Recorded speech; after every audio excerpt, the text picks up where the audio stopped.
Hello. Yeah. This came very suddenly. I thought I was making a spicy prediction saying that, like, oh yeah, the event starts in 4 days, but we won't have a kid today. And then everything just kind of dropped. We're here. We're in it. Today is gonna be weird. Actually, before we even begin, so this is not gonna be a kit analysis.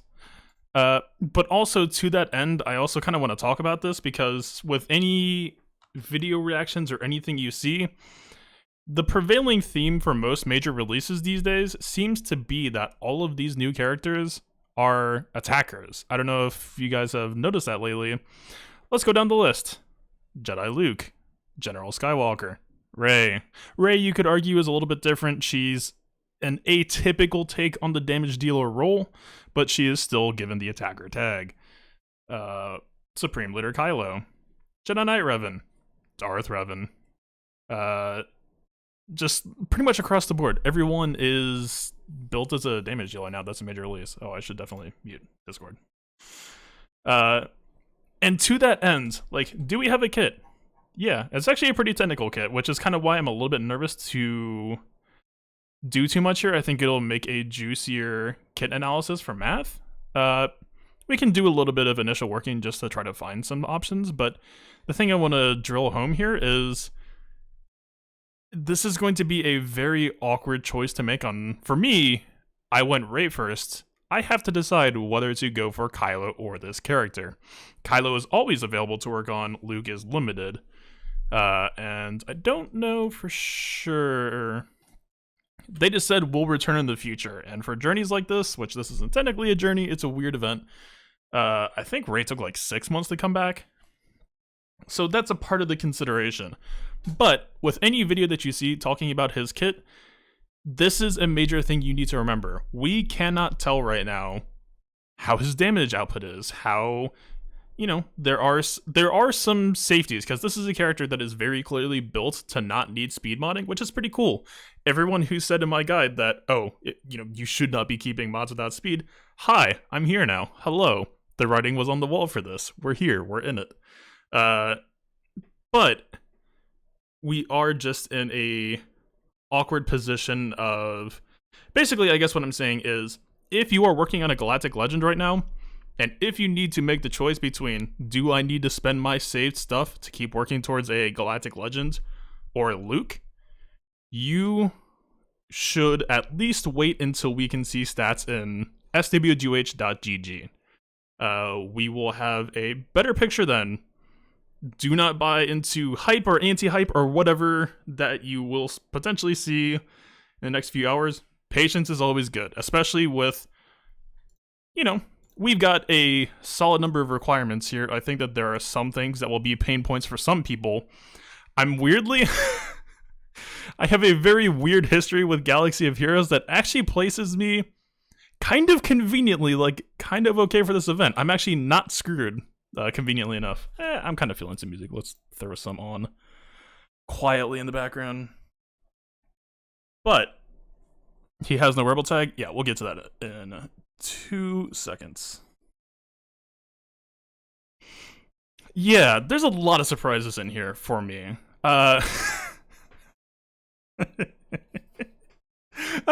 Honestly, there's some extremely good stuff in here as well. So I'm not gonna read the kit if that's what you're looking for, don't worry. And let me check my watch here. Oh, about 30 minutes, there's gonna be probably 8 videos that all read the kit for you. Can I just say, first things first, I feel like CG has moved through all of the stages of grief for their Revan release, and now I feel like we finally hit acceptance that... I'm just gonna control F for older public. Let's see how many times this...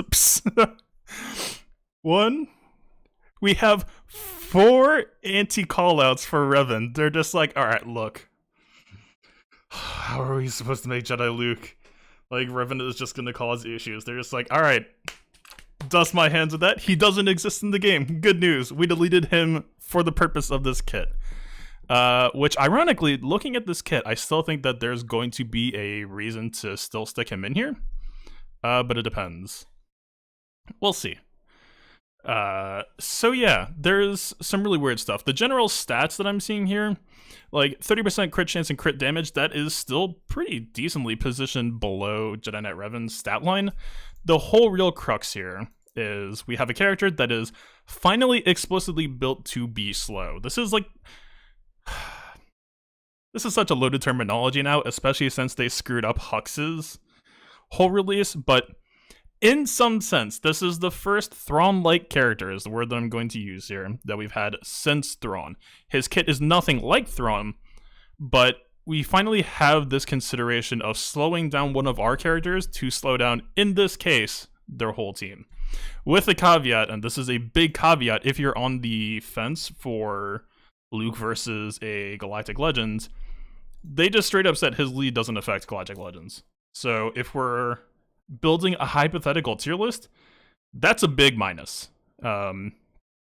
It's already kind of weird, right? Because like if you think about the matchup, especially against Kylo, you know, Rey, even if let's say it affected everyone on the team except for Rey, like Rey's high speed isn't really a disaster for you, right? She's gonna make a shield, people will get crit immunity, then you can play from there, you can build from there, it's gonna work out. Kylo is just gonna kind of come in and ruin your day. So this excerpt, if anything, it feels like if we had like a rock, paper, scissors deal, this is kind of throwing out the rock a little bit of like, no, you know, I'm not even ruling out that Luke won't be able to work here, but it's at least saying that the lead is not going to be the way that you achieve that. Because, you know, again, we don't have SW2H.GG, we don't know his stats.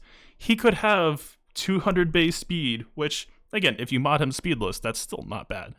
But we just don't know what some of this stuff means yet until we see the full statistical picture. Text is fun. We're still going to go through text. But we can't tell. You know, imagine if they gave this effect to Rey. You know, if high speeds are... I mean, okay, let's be real. There's no way that they're going to have like, oh yeah, his base speed is 300, set all enemy base speed to 300. But just saying hypothetically here, we just don't know yet. My prediction for this character was that we were going to see a Jedi Rebel bridge with a heavier focus towards Rebels, because that was the general assumption, right? It was like, there's so many good Jedi in the game, they're just going to lean towards the Rebel emphasis on it, but Jedi can tag along just to sort of side skirt this whole Revan thing. The synergy section or suggestions, this is like, this almost reminds me of a... Oh, why am I blanking on his name? Dark Omega. This almost reminds me of a Dark Omega comp. I see what they're going for, and I would actually agree with a lot of this, but how many teams are we killing in the process of building this team? We've got Gaslead, which you got Shakti, so that's whatever. Like, this almost entirely cannibalizes a lot of JKR's toys. JKR just in general takes a huge blow if you slot these two people in, and then Padme gets hurt here.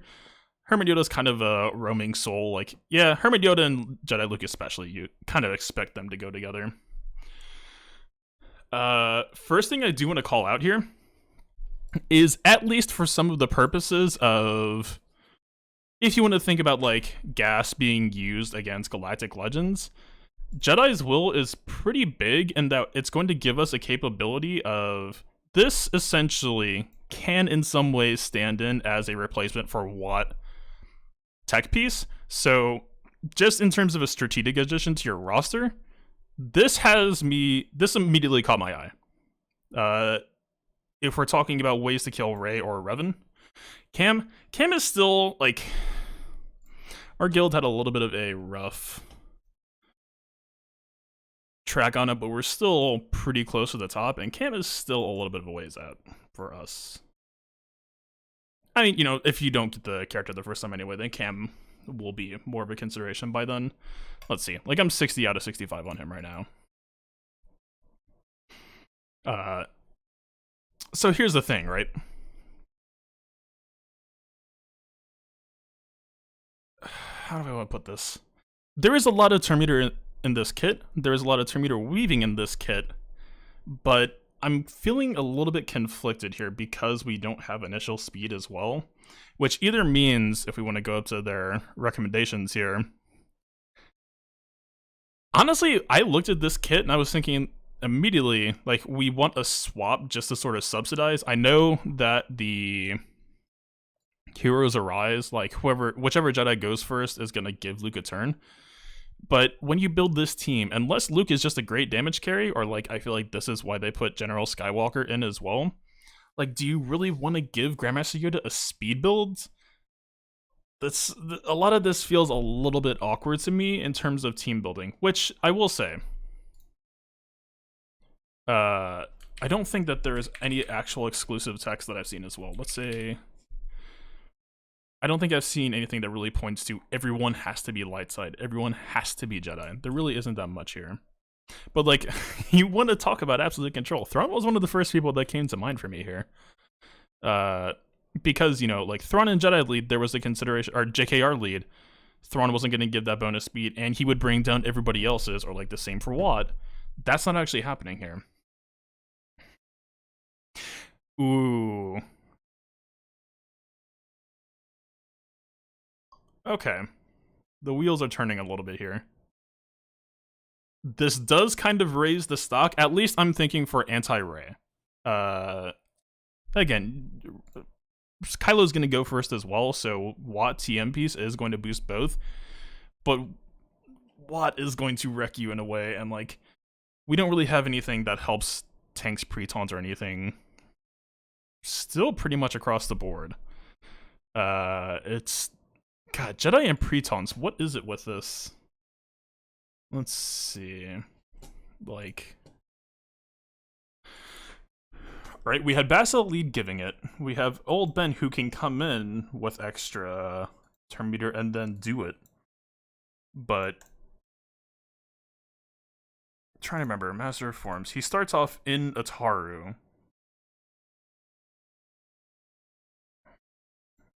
If he started off in Makashi, then yeah, I would be feeling Kiadimundi a little bit more. God, this is so... This is difficult. I'm basically weighing this as, do I think that this beats Kylo? I don't think so. If you went Kylo first and you're going for Rey now, does this beat out Rey? I think... Again, we can't see kit numbers, but there is some powerful tools here. I think it's still got to lean towards no, but then you've got time as a consideration. Time, and then you're also weighing trust towards CG. Like, let's pull up the good old SWGH events.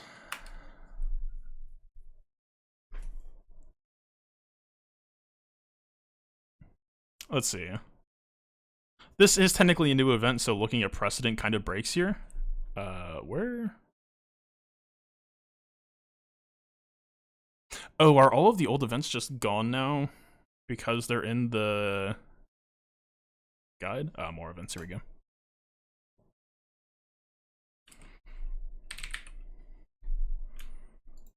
Hero's Journey, Hero's Journey. I think it was JTR that was the controversial one, right? So, event initially...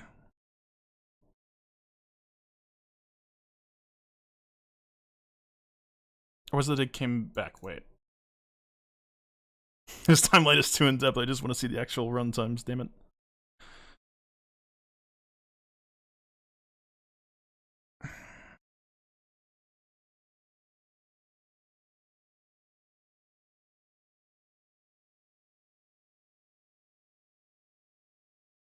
Why is this so complicated? I just want to see the calendar. Okay, let's say I think it was sometime mid-December.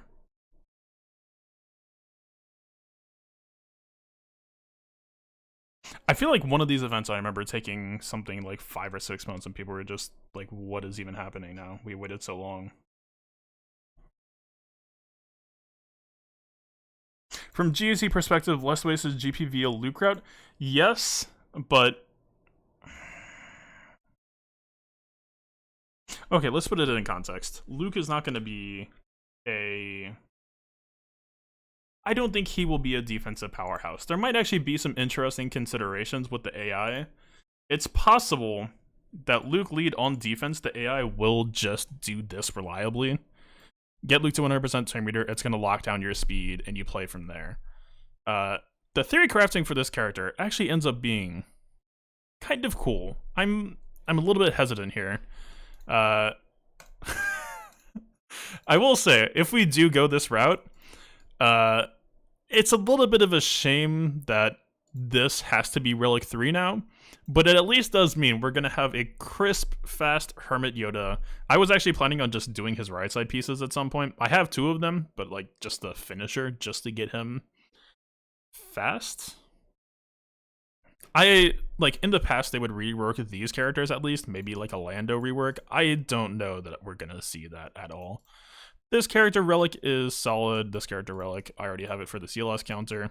Like, actually for this list, I'm not that screwed. It's more just there is a lot of gear that has to come in here. Some Gear 13 stuff here. There's a pack with 12 Hoda shards and 20 Vader shards now. Let's take a peek. Oh, the client restart just hit. That's right. Guys, yeah, this is probably just gonna boil down, for me personally, to a value assessment of how far away I am. Like, let's just, while we're waiting for the game to boot up. For me, like, so Kylo represents so much in this game now, especially since his buff. Kylo represents getting max scores in Heroic Sith. I would say on par with Rey in PvP defensively, especially since the change. He is very annoying to deal with. Like, if you get Kylo first, you just get more income now. It's ridiculous. Or if you want Rey first, you cannot get, depending on your guild, you cannot get top 10 in Heroic Sith anymore. So the idea of skipping on Kylo for Luke, it's like you have to give me a value cell that's ridiculous here. I don't really expect that CG is going to commentate on AI prioritization, but I would guess, because I'm pretty sure that the AI always used Revan lead, I think it's safe to assume your fastest Jedi character will cause Luke to go. I think that has to be a safe assumption.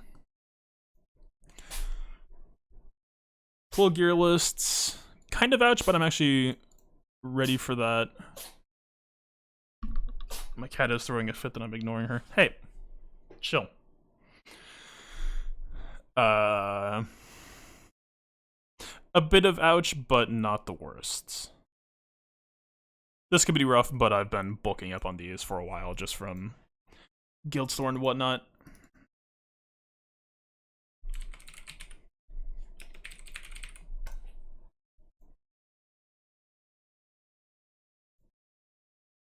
Pieces don't look that bad. Okay, so we got about 250 stun guns. This is pretty rough. Okay, Rolo's gear list is a lot spookier. Wow. So we're looking at like 800 cards between the 2 Hoth heroes.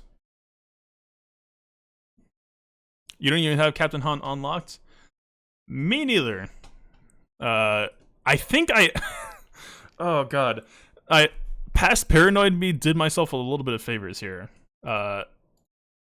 I think I did some speculative farming on him in the past for some login reward, and then paused about here. And this places me like right in the comfort zone where I can go ahead and finish unlocking him.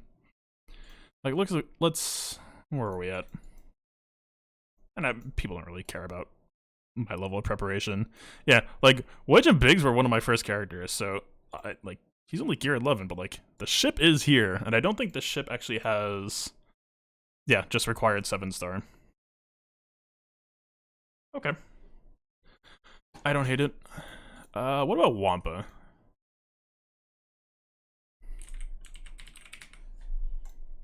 For me, it's just the gear 12 that I'm worried about. Data pads. I'm seeing a lot of HoloLens as well, which has me a little bit worried. First one to stream. I'm not gonna do kit reading, and actually we could try to do some number breakdown. So one of my favorite mechanics in this game is the turn meter cascade. You can do that with the Mandalorian. You can do it with Hermit Yoda. The one thing that's a little bit of a shame to me with all this anti-Old Republic stuff is we get a little bit of that with Heroes Arise, but since only one person can do this, it's a shared cooldown, and like even with Grandmaster Yoda on this team, a 10 cooldown, you're not going to be cycling it that quickly. I will say part of the reason why you could argue that Jedi Knight Revan can, and I think strategic considerations aside, like this would be more of like an arena team than Grand Arena. You're not going to sacrifice like 2 or 3 existing teams to do this. But Jedi Knight Revan will cost you ticks of cooldown since he doesn't, or his turns don't count for reducing this 10. But his whole love story with Grandmaster Yoda and getting his cooldowns back around sooner, I think might still benefit the team more.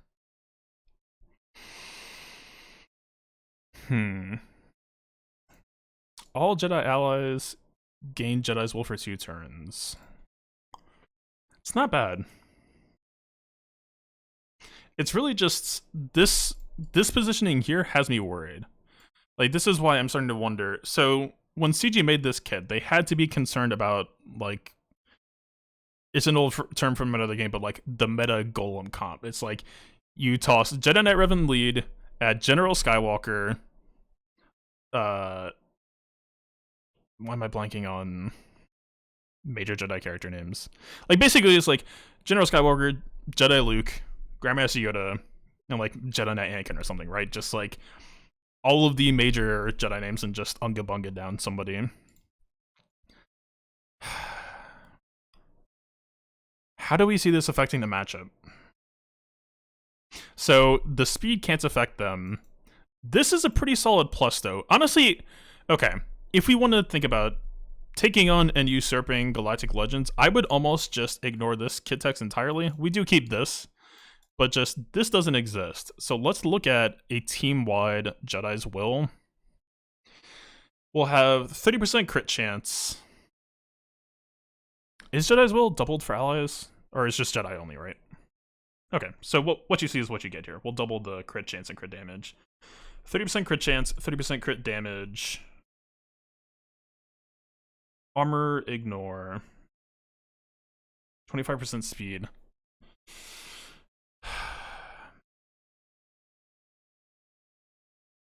I'm trying to think here. So, like, the counter chance, if Supreme Leader Kylo doesn't AoE, that means that you will get 1 decent round of counterattacks off. But, yo, like, there's no survivability mechanics here that help you against Kylo. And also, Kylo rework being what it is now. There's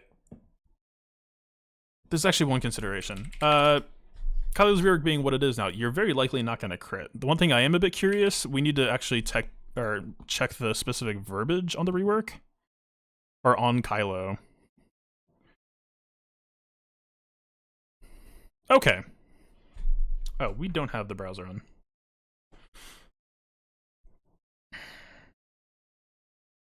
So let's suppose this. If we want to talk about the matchup, they gain advantage back at the end of the turn. So if you ran a Jedi that had Dispel, so let's say Shaak Ti, Plo Koon, I believe it's Plo. There's not a whole lot of Jedi who do it. It was mostly just Plo or Shaak Ti, I believe. You will get decent, like, counter crit windows. And Kylo's first turn is the single target stun. You don't have a way to influence who he does it on, though, so that adds a lot of RNG. There is... This is tough. There is a decent chance window that you could just try to set up a good, like, reverse sweep. But... Again, we don't know Luke's numbers, but, like, even if you toss in something like Gas, Grandmaster Yoda, I don't think Jedi Knight Anakin would be the best, necessarily. Like, you would just have to try to build a team of 5 that can and will just immediately take it to town and try to close things out. I can maybe see it. This is the true leadership against Galactic Legends, in my opinion.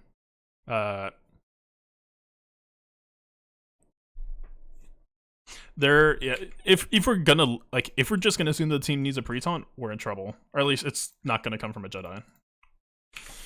Right? Best case scenario, God, we get into really weird considerations at this point. Uh, Old Ben isn't bad if we're talking about anti-GL.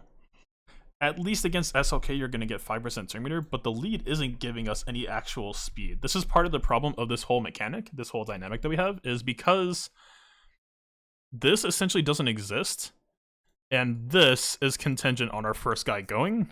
We can't necessarily rely on these stats to do heavy lifting in a matchup for us, right? At least until we need a mechanic, or we need a team strategy that gets us there. I don't remember off the top of my head what the order of operations is on. Let's say Kylo pokes somebody, they survive, but GK tries to taunt. The Kylo move is a Dispel. Let's check his kit. Dispel all buffs, then deal physical damage. So GK against Kylo, assuming that the person doesn't get one shot, which, like, look, if we're bringing Grandmaster Yoda, they're gonna die. God, we need to get this window up so I can have them side by side. This move is gonna kill Grandmaster Yoda. Guess with the protection circle probably lives. You could try to argue something weird like,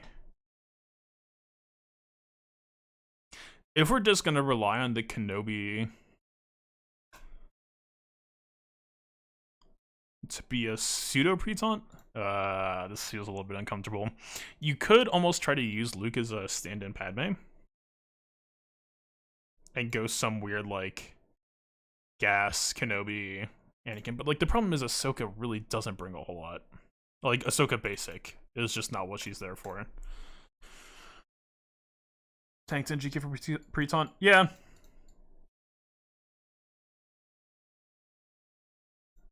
I think I tend to agree. I kind of got sidetracked earlier, but I do think Watt... Like, yes, you could view...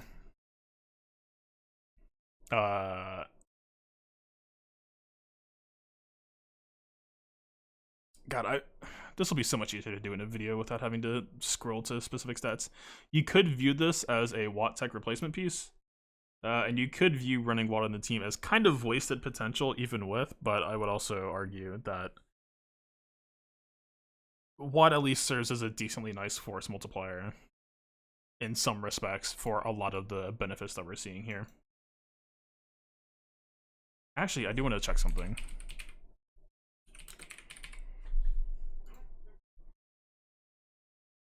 Two turns.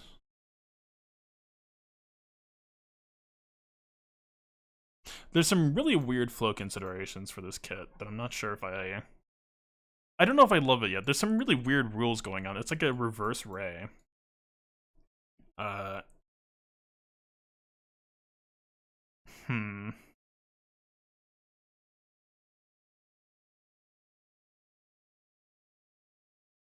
Yeah, I don't know. I don't think I see this matchup necessarily playing out well for anti-ray. Like, so the way I see this, we have 2-turn duration on establishing Jedi's will initially. Then I assume Luke's gonna go, you wouldn't want to blow this immediately. This is your extension. But you only really have a very narrow window. Especially, the issue that Kylo has now is with the 5's AI.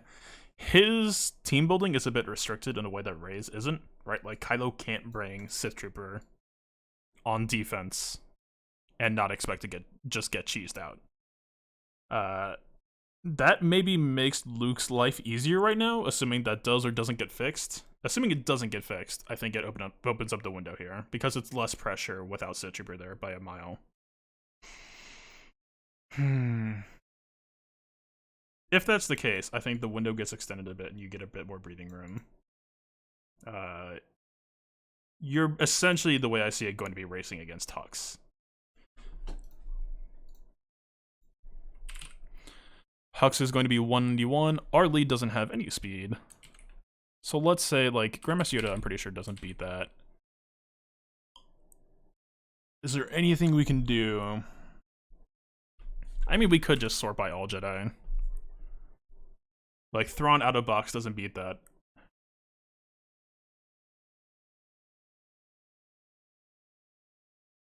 It's possible. Actually, I'm very quickly leaning this route. I think JKR lead, Luke, if we're going against Galactic Legends, might just have to be the way. Shakti gets there with the problem is she only gains turn meter for clones if she got hit, but if she gets hit, she's getting stunned. It doesn't work. Okay, let's. We almost need like a desktop layout or something. Hermioda speed, not enough. Lots of hard caps in his kit. Yeah, that's what I'm kind of trying to look at and break right now. Watt with the initial turn meter at least does solve that. We definitely like easily, obviously, but let's see. What do we trade if we do JKR lead? We gain pretty respectable damage on everybody, better than Luke lead. We lose the ability to Jedi's Wall on everybody. Instead, it's just going to be whoever Luke calls to assist. But generally, the way that those counter comms work is it's the gas show. So this is already kind of in line with what you're doing anyway. The other issue by doing this is we're going to have to build Luke for speed here. Which kind of breaks a lot on everything else. This is such an expensive comparison to make, though. We're essentially asking, is it worth it to take this new character who can essentially drive his own team and use him as a way to free up Watt to use Watt somewhere else? Strategically, I don't know if I buy that. I do buy the consideration that you take this lead out, there are a lot of strengths here, but you just take this and then JKR lead, and you cram that all on one General Skywalker package against whichever GL, and things work out better. Kind of skimmed over that, but this is kind of just becoming par for new character releases at this point. Kind of lame, but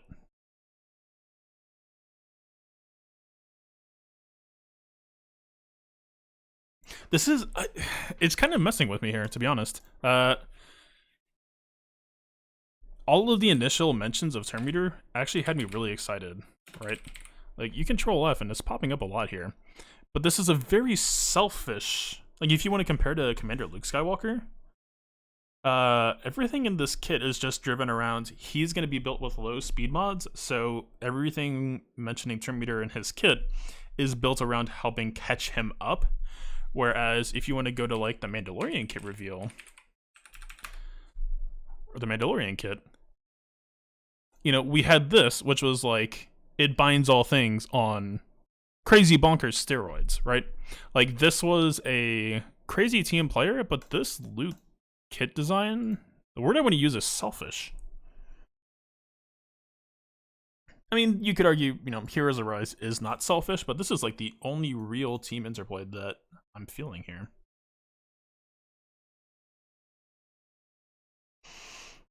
And with this, like, if a character is going to be built around selfish values like this, especially if he's built slowly, it's really going to come down to numbers that we can't see yet. Numbers, ratios, I mean, just general, like, this is great. All this is great. This is solid. But I'm not really as okay as my position is to be ready for this. This is just a really uncomfortable feeling, right? You have the thing that you know you want to work on, or even need to work on, permanently available, and then you have this that's probably going to be pieced out for, should be 3 months, potentially 4 or 5 or 6 or whatever, temporarily available. You'd love a ghost bin. CG has typically done paired character releases in the past for events kind of like this, but I don't know. I think more likely, if anything happens, it would be reworks. But like, God, we are in such awkward position. Like, the only thing that would make sense that we're seeing on this list here would be a Hermit Yoda rework. And I'll tell you right now, I don't think Hermit Yoda needs anything. Like, maybe they just do the type of thing where, like, Master's training on Luke is, like, quadruple the effect or something. Right, exactly. You can't expect, like, if they rework these characters, like, cool, whatever, but that's not going to affect Luke's team building at all. He is not a Jedi Rebel Bridge. He is just a Jedi, which is crazy to me. But I don't know. Maybe there were concerns. It's, it's possible that they were concerned about CLS. There would be a lot of Terminator flowing around in between CLS, Grandmaster Yoda, Luke giving himself extra Terminator. You could do a lot with that. You can't believe you didn't get the Rebel tag? Thematically, yeah. Balance-wise, I think that they had their reasons.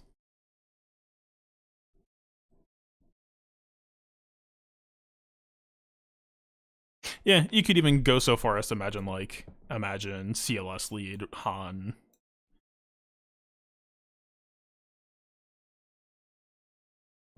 Yeah, the TM manipulation would be ridiculous. But okay, let's take this for a spin. We have a lead that specifically just says light side.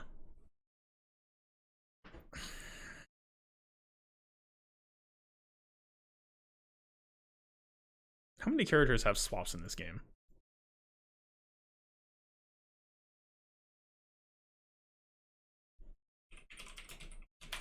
I don't know why I just typed in light side. I don't know if ability classes counts for swaps. I don't think it does. We could try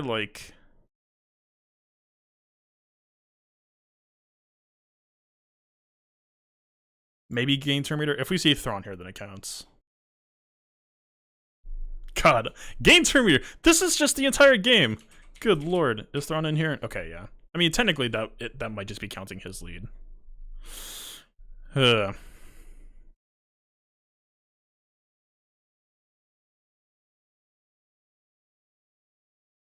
it's either pass or you could try to do something like CLS lead Han, Chewie, Hermit Yoda. With Luke, how do we feel about that? You have a Luke with a lightsaber who's a rebel only, and now we have a Luke with a lightsaber who's Jedi only.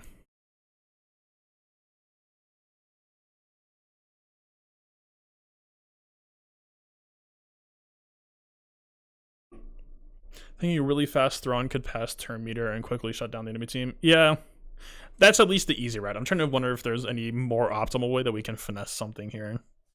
Let's see, Hermit Yoda versus Thrawn. Hermit Yoda has a 10 speed advantage. That would require a Luke lead, though. But I guess Luke lead is required for the effect in general, so...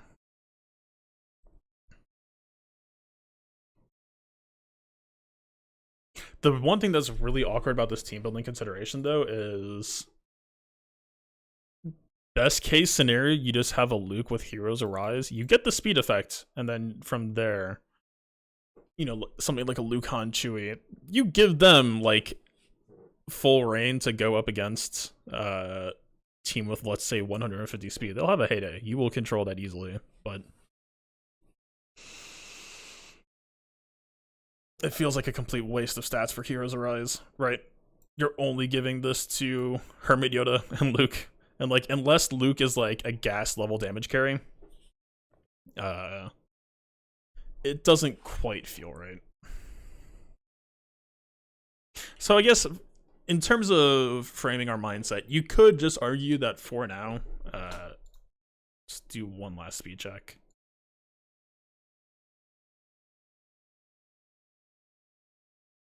I'm pretty sure it is.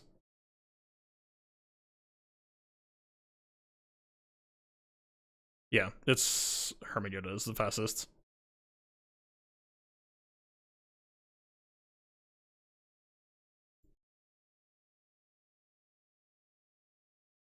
Oh no, Shock T. So do we just consider Shock T and Luke to be a package deal then? Watch tech helps with most everyone. Yeah, but at that point you're talking about a utility-based threesome potentially. God, so many answers. There's no way that Luke is on GG, right?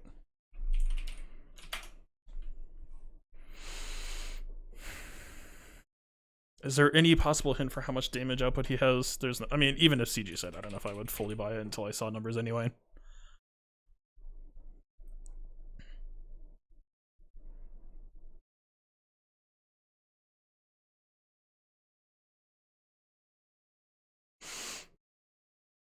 The fact that they're suggesting General Skywalker makes me a little bit uncomfortable with the assumption for how much damage Jedi Luke is going to do. Like, if he was another General Skywalker, I feel like you could just plug in a utility or a second tank here, right? Double tank, continual buffs over time. I don't even think Garmacio would be needed, and then you would just let him do his thing.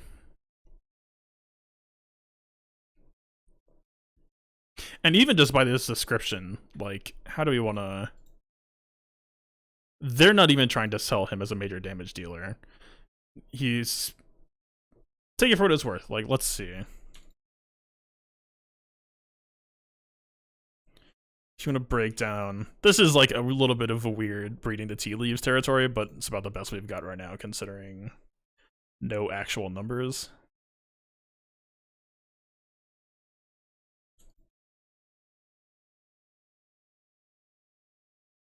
Does Skywalker actually have...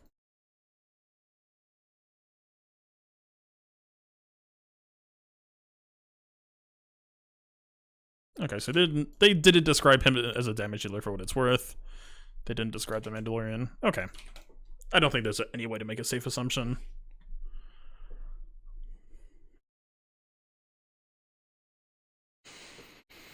AoE stun... Like, if we're just weighing him in terms of, like, kit budget of how much room they would feel to give him damage, I don't know if there's really a whole lot here. You have utility to the lead, AoE stun, team buffs. I don't know. Is 40k crystals enough? Gotta do some math. Let's see. I might as well just do this anyway, right?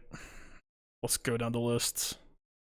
We could soft favorite Wedge. It's not really an actual technical requirement, but we'll see what the actual mode entails.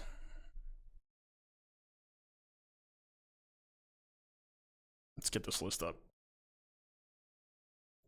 So we have CLS. God, if you hopped on the CLS countering gas train, then you are probably a bit more happy than most people right now. We have the Hoth family.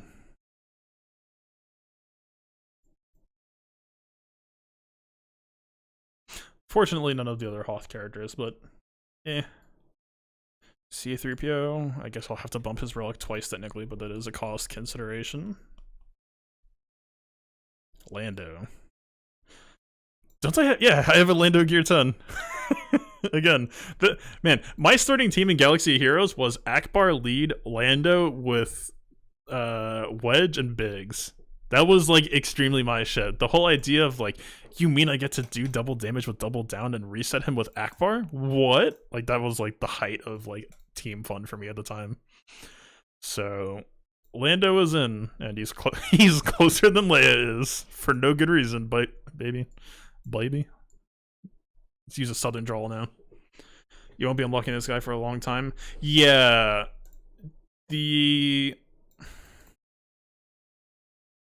As a new player, I just tried to be very aggressive about pushing up guilds in terms of like what content they were doing. So I ended up ahead of most, I would say, in the whole GET1 pursuit. But I feel like because even if you wanted to whale, you can't. This might end up being... Well, I guess someone just said that. Let's see.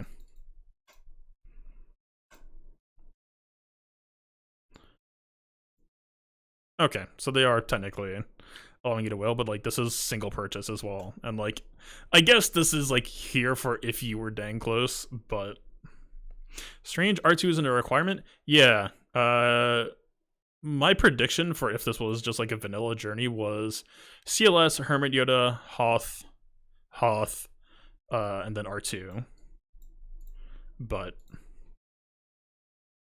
I guess R2 wasn't really an active participant. Like I think he used his spoke in one scene. It's been such a long time. Darth Vader, solid character. I don't really mind really looking him up. Wampa is always the worst pain to find. Oh, we already did him. Convenient. All right, let's see what we're missing here. I actually didn't even counted how many characters. This is 11. 1, 2, 3, 4, 5, 6, 7, 8, 9. What? What do we do here? CLS, Double Hoth, Chewie, Wampa, Hermit, Yoda. Oh. He's extra, technically. So who's extra here? Lando?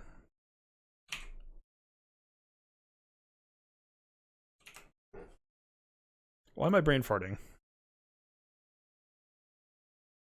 CLS, Chewie. It's cute to me that they pointed out Chewbacca and CLS. CLS was in pieces for most of Empire. Maybe he will be in the mission as well. Who did I bring that's extra? What the heck is going on here? Oh, wait, I just suck at counting. Okay, this is everything. Okay. We are... We'll have to gear two, let's say 2.5 characters, plus gear 13 considerations for more.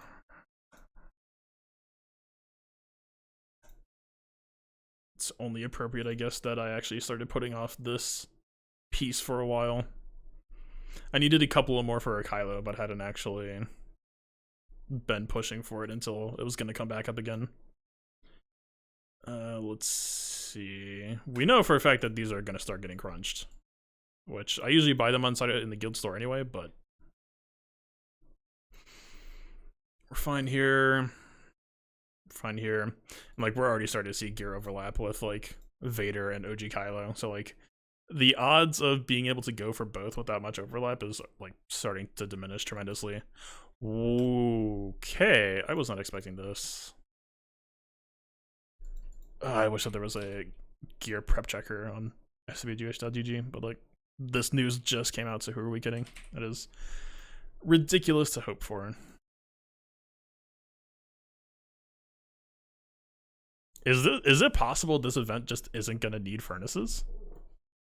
That would be ridiculous. Wait, this is OG Leia. Get out of here. Be gone.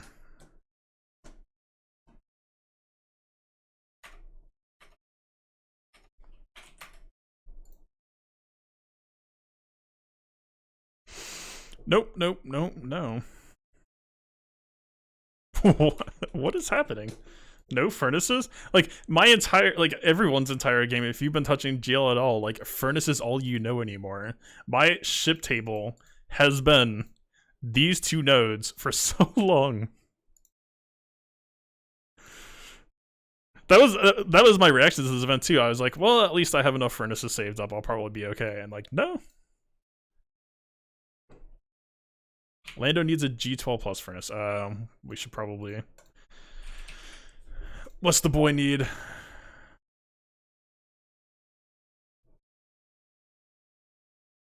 That's painful, but...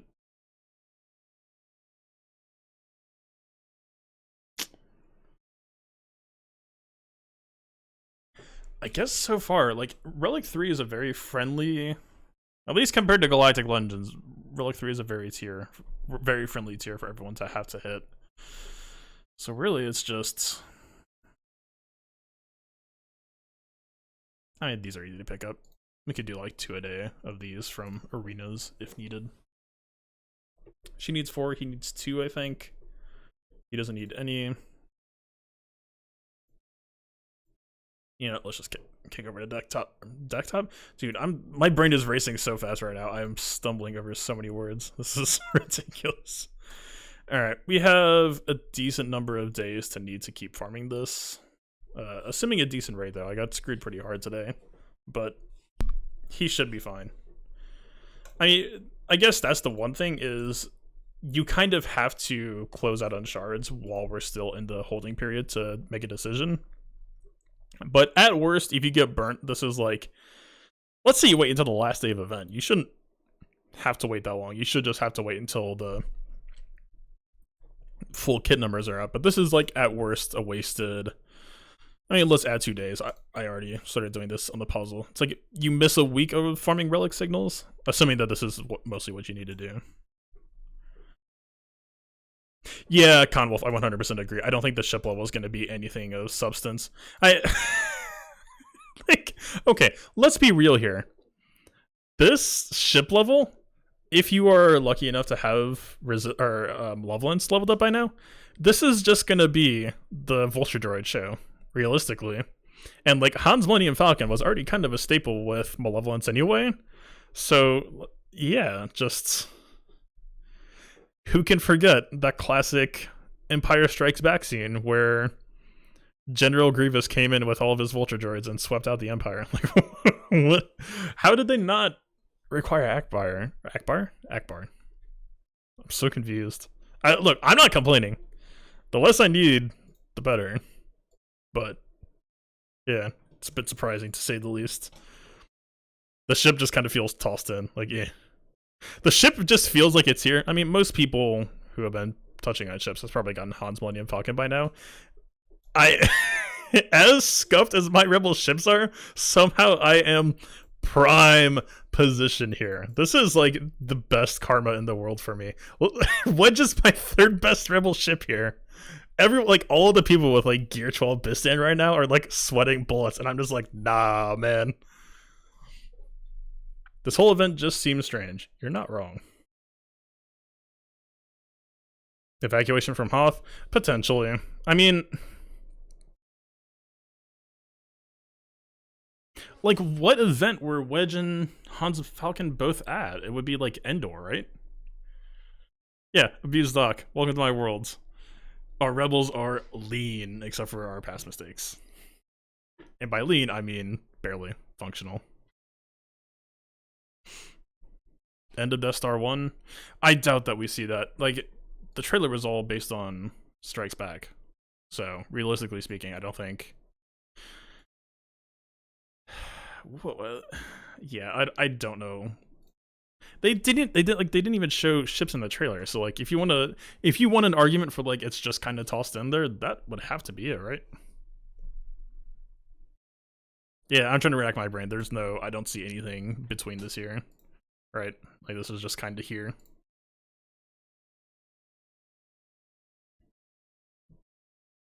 Just finish your Bistan Ewing just in time for the event, baby. They didn't even say like, is this just the required, but then you'll bring other ships? I don't really know. I have so many question marks.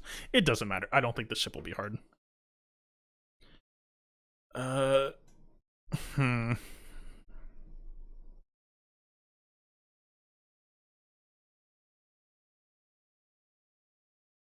mean, I guess. Especially, like, honestly, the biggest thing for me is, like, is this going to touch my furnace supply? Because, like, look, this is where I'm at.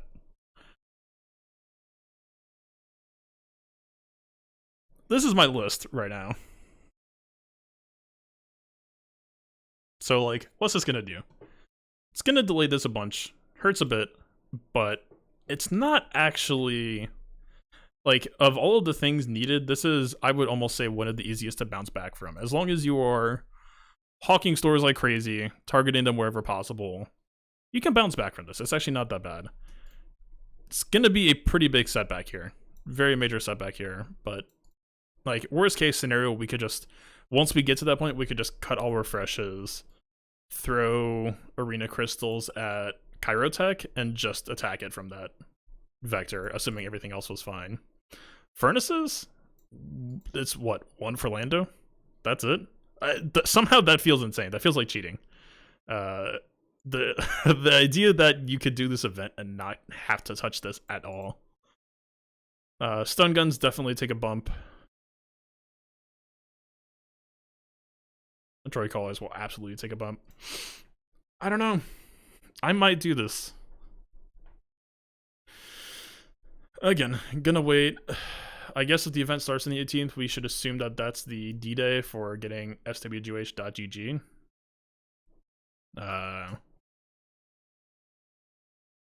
Man, there's a decent argument to make that like we should just put off the Mandalorian stuff until like just do Luke first. I could just time Mandalorian's kit stuff for when the character is actually farmable. There's like a decent argument for that. I mean, we'll see. I feel like Luke. So like, I feel like if you know how to do Terminator math, which I don't think a lot of the player base does, to be fair, so it's still an important video. But like, it's mostly self-explanatory how to build the Mandalorian, right? I don't like.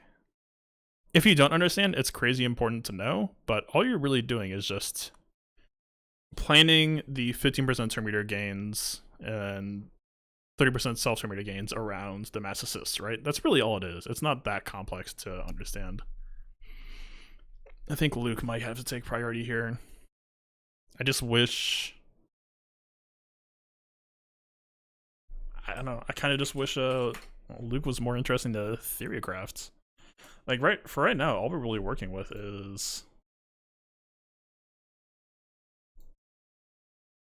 Assuming JKL core...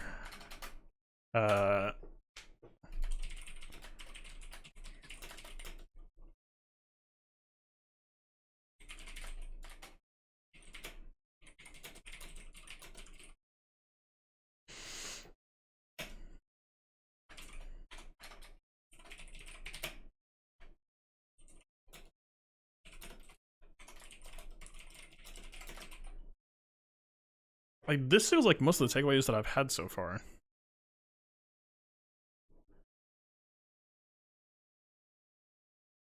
Arnold is polling his viewers on whether he should wail to get Jedi Knight Luke or not. Didn't he say he was done spending? Was that an optional I'm done spending? Interesting.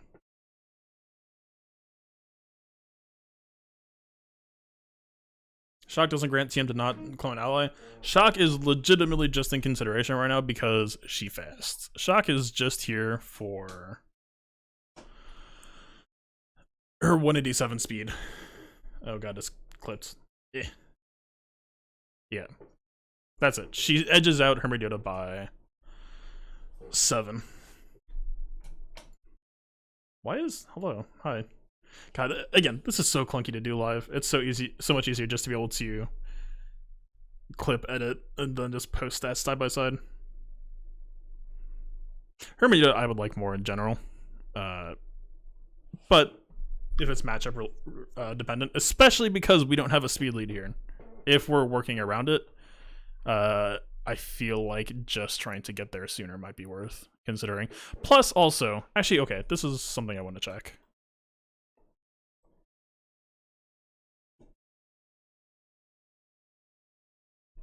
Will Shakti assist when she uses Heroes Arise? We're not seeing the magic word all other Jedi allies, so I think she might be fair game. Is that possible? That would be great. It would be fantastic. Because the whole consideration then is that she would give everyone offense up. Luke would be taking his first turn with offense up, with all of the extra buff stats. That should be a juicy first turn. All 5 will assist. Yeah, I think that's a safe assumption. Generally, in this case, you need to look for other or another Jedi ally or all other Jedi allies. You don't understand the gas synergy. I think it's just because gas does good damage. I think that's legitimately, that's all CG's thinking about here. And I don't think it's a... Right? Like, so gas already does bonkers damage, right? You know, he's getting 50% from his lead, but even if you're under JKR lead, you give gas... Heroes or Jedi's Will, technically. You give Gas Jedi's Will. You give Gas Master's Training. Gas is going to post some insane damage numbers here. I do not doubt that for a second. Is that worth it? Less convinced, strategically. That's why I made the Dark Omega comparison at the start. Like, I can see exactly what they're working for, and I don't doubt that it'll be good, but it is... You are cannibalizing so much right now with this team synergy suggestion that, like, I don't know about that one, man. Like, unless that is just some crazy defense comp, Actually, let's... Worth adding.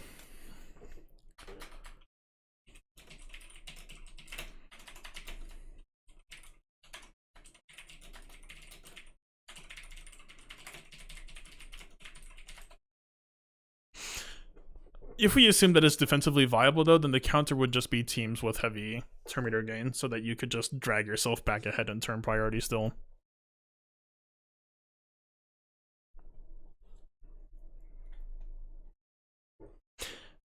Don't think GMI is worth it. I agree. I don't think you cannot do this. If you do, let's assume these three, then I would probably toss in Watt, I think.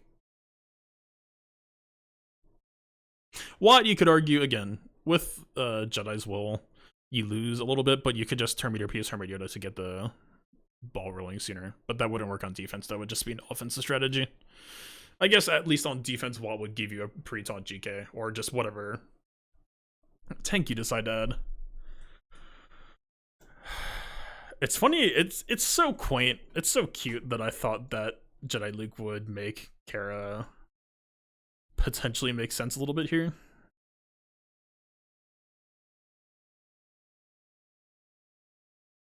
Or even Ezra, I was like, okay, you know, Ezra might see a second coming here, and like,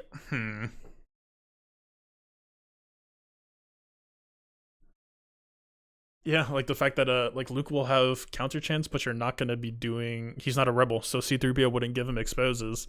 Like I thought for a second that there might be like a whole C-3PO Jedi rebel expose Jedi type deal going on here. No, not really.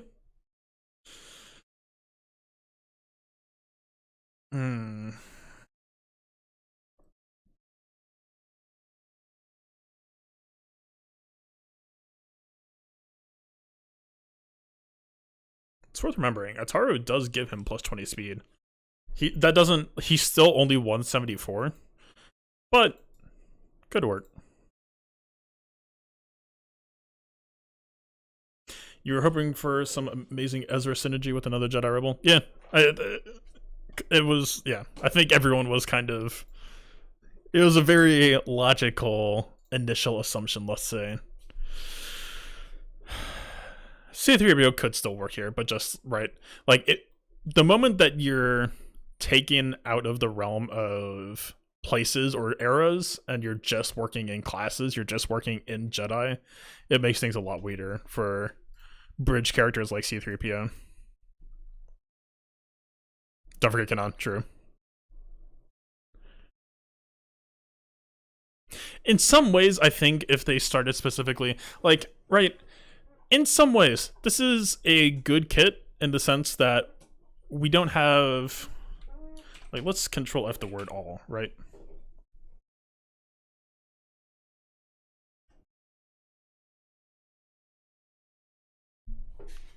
You know, we have some text here that says, like, if it's a Jedi, they get this benefit, but it's not like, you know, we don't have everything we saw with Padme. We don't have everything that we saw with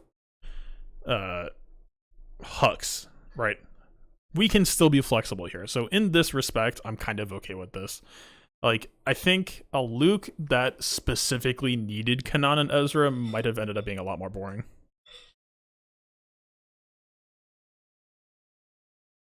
What's the vulnerable debuff? Don't think you've seen that anywhere else. You would have seen it so far in only Poe, Resistance Hero Poe's basic. Vulnerable just, it's a debuff that essentially guarantees that you will crit them. Which, like, you got 30% crit chance. Like, actually, let's do a damage count here.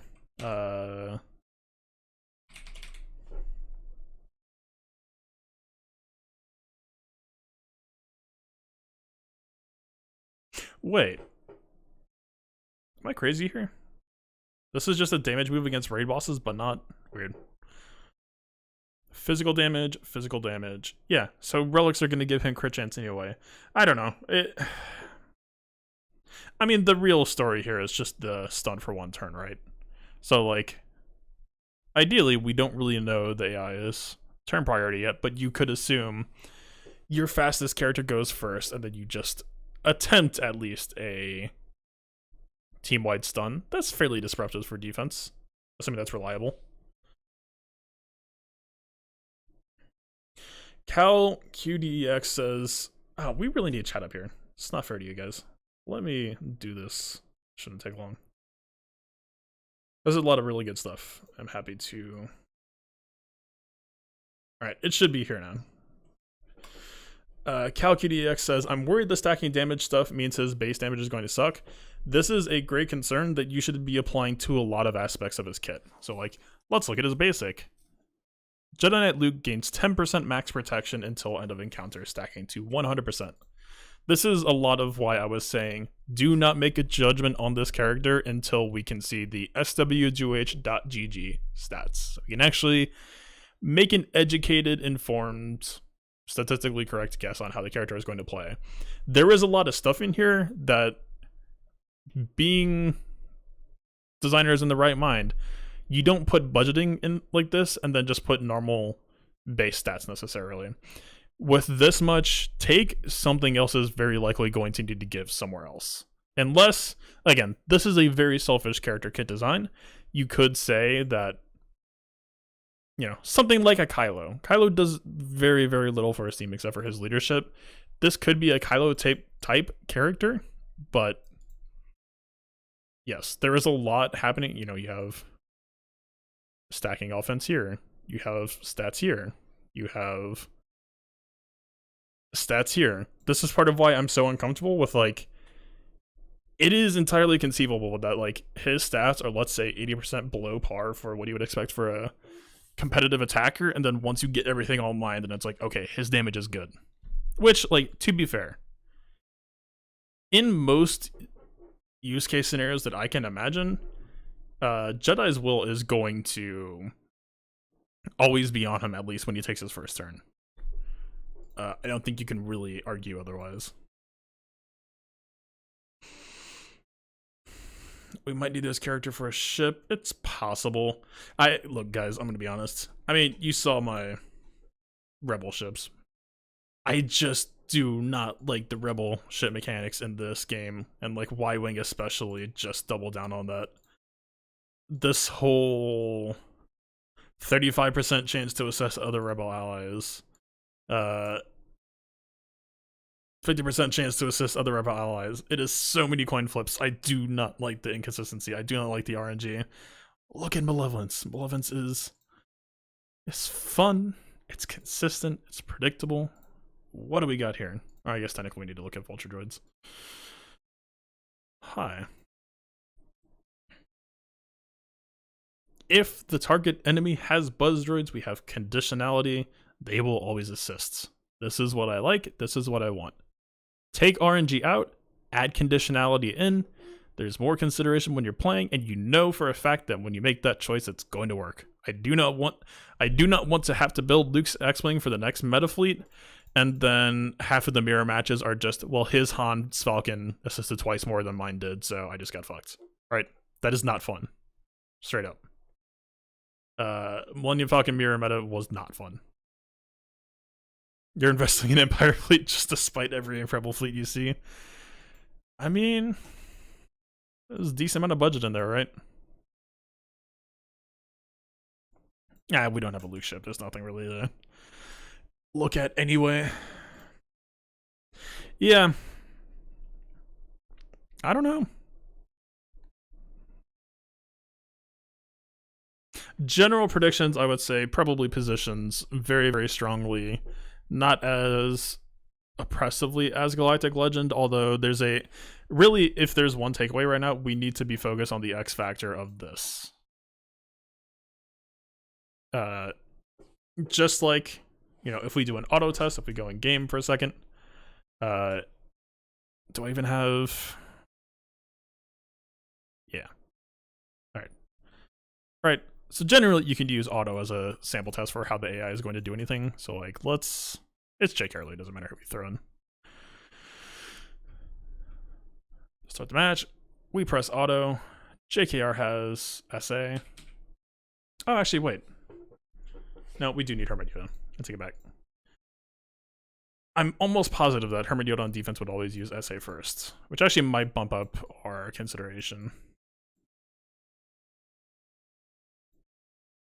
Because that's how I used to build my Revan team. Yeah, right? See? Hermit Yoda goes first, it's going to use the leader ability, or at least it does with Jedi Knight Revan. So I think it's safe to assume, I guess JKR is just a weirdo, he doesn't like his own ability. Same assumption should be fair game here, which means we just build our fastest character to be as fast as possible until you got a speed lockdown. Which defensively, that's not the end of the world, and mechanical counters will still come up.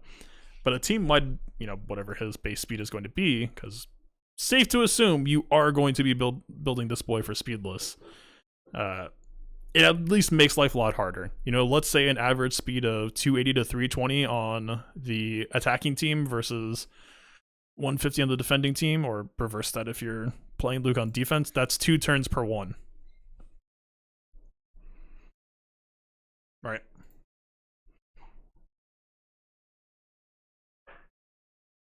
Does the speed down expire after every enemy's turn? By their wording, it sounds like no. All enemies are reduced to his base speed until the end of the encounter. Yeah, they say they reapply it. I think the point is just that he's not going to do this at the start of the match. You have to make him go first. And then it will just recheck to make sure. So, I guess if a character gets revived or something, we're dipping into weird territory of, is a revived character the same character? Or, if you make a Geo Brute, the Geo Brute is technically a new character, or a zombie, they would probably have to be reapplied.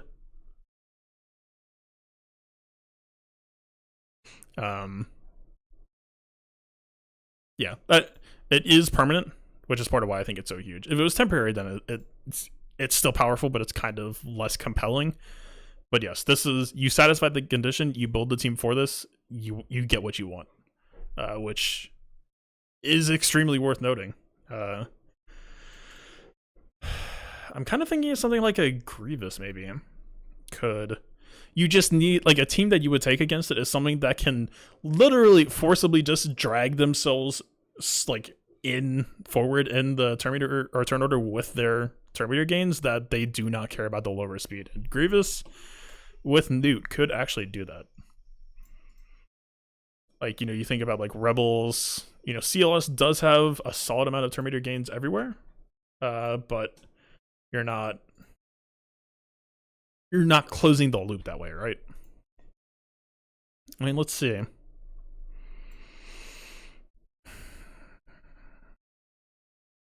I don't know if it's reasonable. Sure. Let's count JKR or JTR and Kylo Ren Unmasked. Though Kylo Ren Unmasked is really not used separately that often. I think JTR could maybe. It's going to be uncomfortable, though.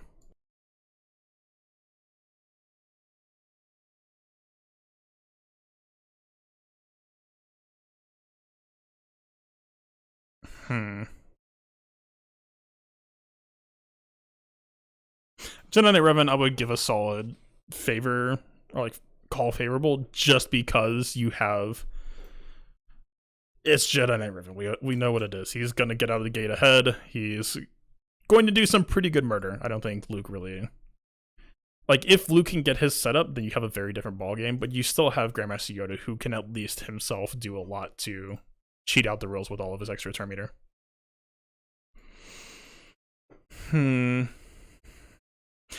This is a very, oh god. Oh, Darth Revan gets hosed completely. Darth Revan's definitely off the list. I guess the biggest issue that Jedi Knight Revan's gonna have is you would almost have to just play whack-a-mole, right? And based on most stuff we're seeing so far, Jedi Luke is fairly fragile, but you're essentially just going to have to try to stop. The moment that any Jedi turn goes off, at least on defense, I'm gonna assume that the rules are in place, right? Unless the AI is just programmed poorly, I think that has to be a safe assumption. So Jedi Knight Revan would definitely just have to play whack-a-mole, try to keep the Jedi in control, at least long enough until you've certainly won the match.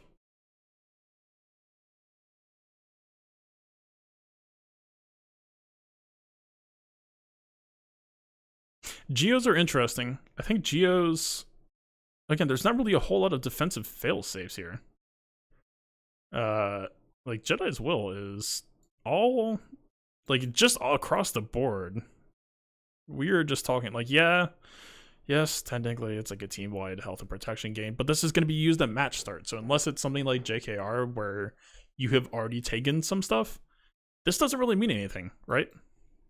Like Geos, I could maybe see Geos would at least be definitely good for one good snipe, and I don't think Luke really has. Luke feels like one of the riskiest characters I've seen in a while, I would say. Or at least, like, there aren't really a whole lot of failsafes to guarantee that he isn't just straight up killable, right? Gas had his stand-up sit-down phase.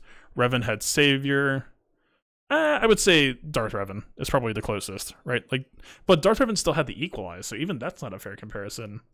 Galactic Legends all had their damage reduction, and then Rey also had her self-sustain. Luke is just kind of Luke. I don't know. Like, yeah, there's legit no failsafe that I can see here. I mean, he's immune, but like that's not.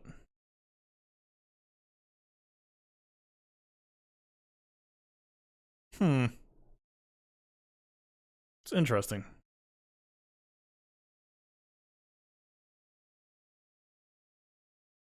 Yeah, I don't know. What do you all think?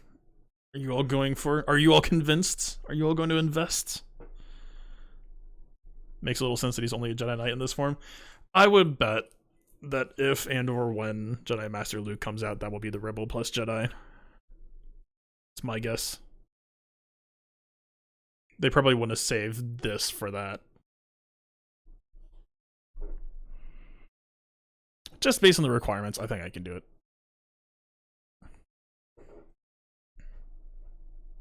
He may have an insane base speed. I don't. It's hard to guess. This conceptually is a very powerful effect. So his base speed would have to be a very deliberate decision that CG makes.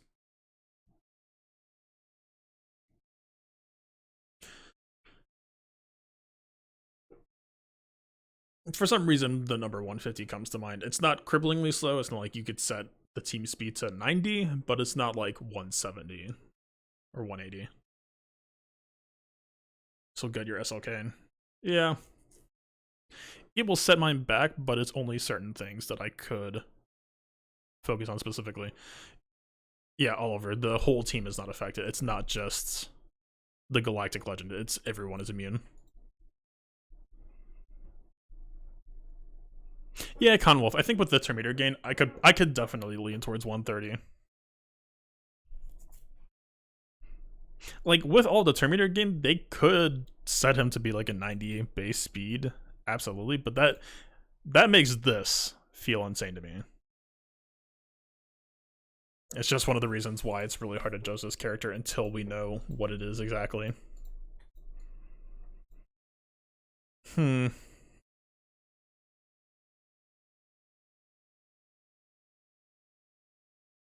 Let's see.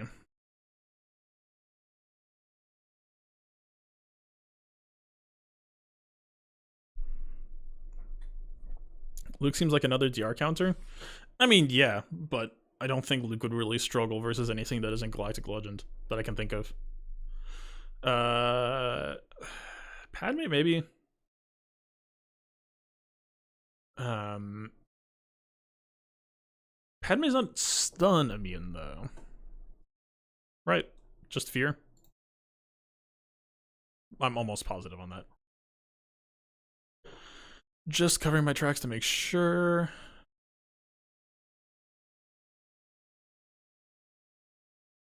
Yeah, just fear immune. Padme's protection up to assists. I agree, but Padme is also slow out of the gate, and the Jedi are generally faster than the people in Padme's roster. So like, let's see.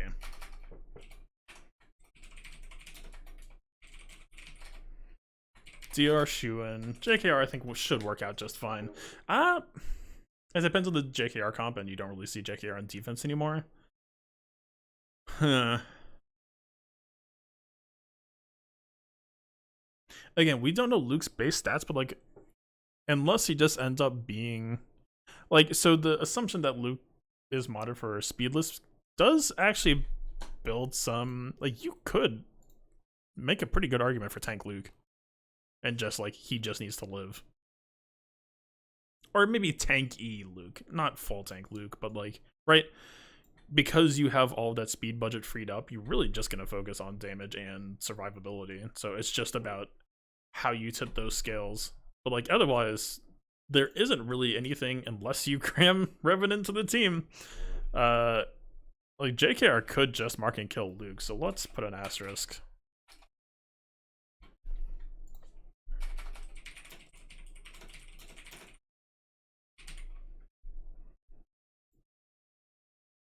Padme, I'm gonna say Padme is still screwed. Why no speed mods on Luke? Because Luke forces the enemy team to inherit his speed. So, for general purposes for building the team for his leadership specifically, plus he also has a bunch of turn meter gains built in.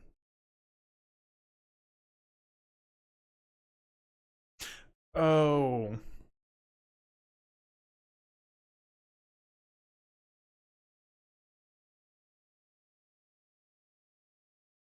But it says his base value is recorded at the start of the encounter. I think that still includes mods. I see what you're arguing.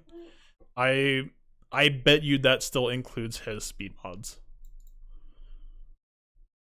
I think they're just saying base before including stuff like this. Why do you think Padme is a favorable matchup? Primarily this. This and then general Jedi tools. I mean, we're not really making any assumptions about his supporting cast, but at the very least, a Jedi is going to go first, and aside from whoever the Mass Assist gets used on, you know, there is RNG. Like, maybe there's a 50% chance that people like Padme wouldn't get afflicted with stun, but it's at least a very strong opener. So we could break this out into like favorable versus hard counter.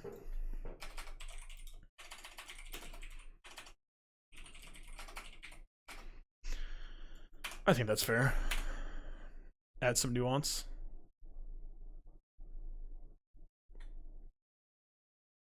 Is there another example of that? No, this is pretty unprecedented, which is why it's a little bit difficult to work with. Or it's difficult to say conclusively one way or the other.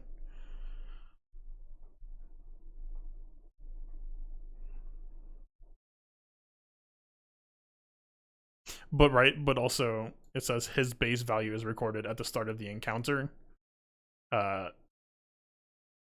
Which I feel like wouldn't really need to be said, right? If it was just his base, hard-coded like base stats, you wouldn't really need to say that, right? Or like they could even have clarified this more to just say like all enemies are reduced to one, let's assume his base speed is 150. They could have just said all enemies are reduced to 150.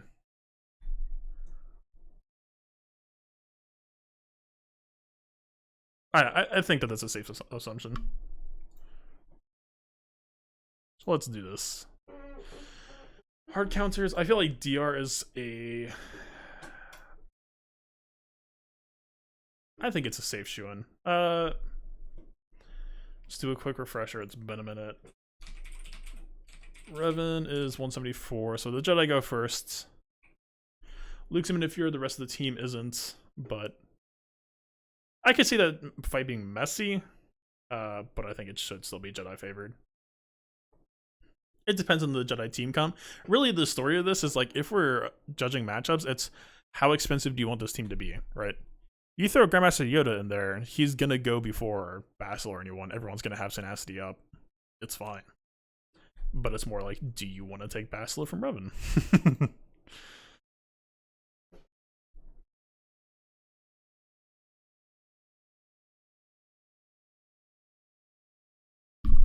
Right.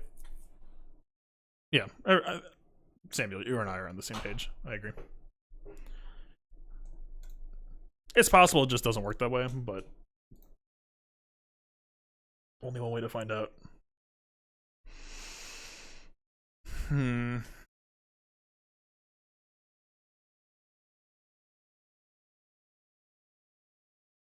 Yeah, that's about all we can leave it at for now. It's like, don't really know. We could just assume. But just from what I said, if it was just his base speed only, then there would be no need to clarify the way they clarified. Okay, let's go down the list. Gas lead.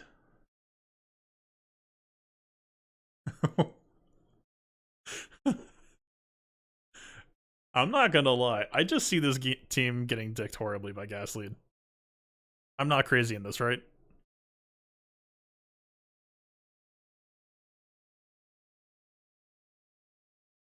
Yeah, but Kruger, you have to realize that when another ally uses Jedi's Will for the first time, Luke goes immediately. Yo, this matchup is horrible versus Gas. What? Again, depending on Luke's damage numbers, it's possible that like one good mass assist will just topple Gas and you play from there. But Rex is going before you, which means the whole team's going before you. You do not get a chance to play the video game.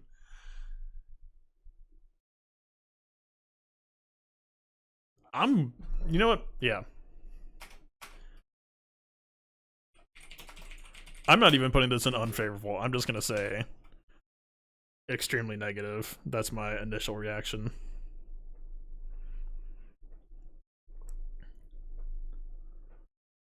But that's not necessarily a huge detriment to the team, I don't think, right? For the way the meta is positioned right now, gas is just high demand elsewhere. So let's talk about Shakti clones then. You still have the slower speed consideration, but there's no. It's really just gassy that really pushes you into like the I don't know territory. So like it would be uncomfortable, and you're gonna take a lot of damage. And it's possible that they just kill somebody. Shakti mass assist though still feels really ugly to me. And like GK taunt isn't like you would need to have Watt there, I feel like, and you don't want to have to bring Watt to do something like counter gas or Shakti clones.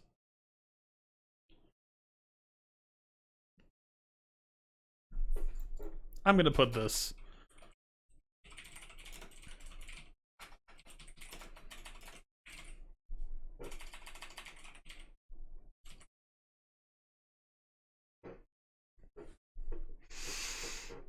All right, going to the line.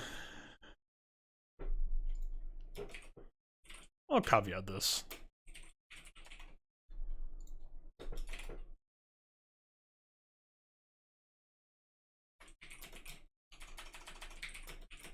It feels a little bit bad that I'm having to caveat a lot of the favorable matchups now that I'm thinking about it.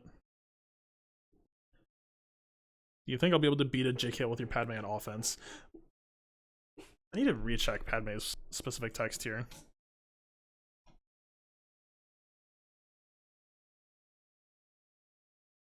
It's simply just that you can't gain or lose turn meter, right?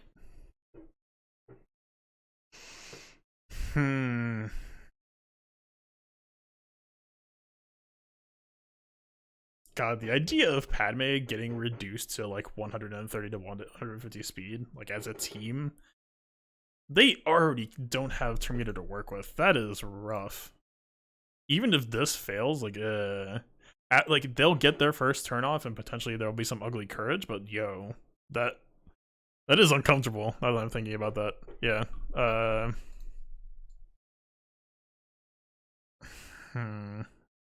The problem is, I feel like if you're building a Luke for defense, you're gonna start because there's no built-in parachutes. You have to build them yourself, right? So maybe you're dealing with something like a Watt plus tank, something to run disruption. Early to tell, I agree, but also, yeah, okay. Let's start making some assumptions to make this conversation a little bit easier.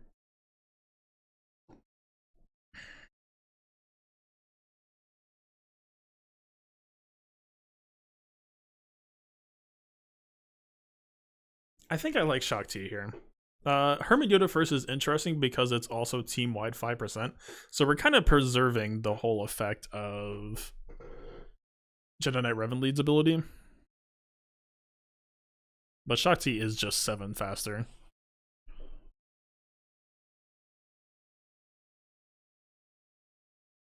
Okay, for purposes of defense, let's assume JKL Hermit Yoda.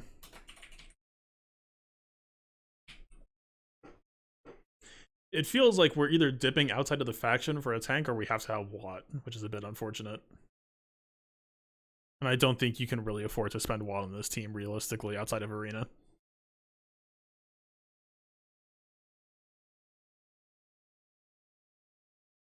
Jedi are not that assist heavy outside of Revan. You have to keep that in mind. The leadership ability is only being used once with a 10 cooldown. So like realistically, let's say if Grandmaster Yoda is present, that would be reduced down to 6, but otherwise you are waiting for most of that. Old Ben kind of works, but it's not. The problem is Old Ben comes quickly but doesn't come first, right? You have to do something to his team before he'll react, which doesn't feel great to me. And also, like, if you are in that situation where Old Ben gets brought first, then he's going to be using the Mass Assist instead of Hermit Yoda, which I guess isn't that unfortunate, but I would want him using Mind Tricks.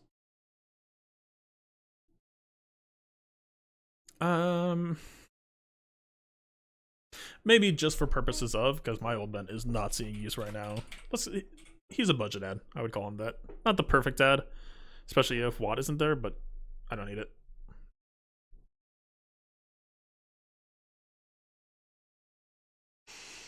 Gas, I'm going to call it too expensive.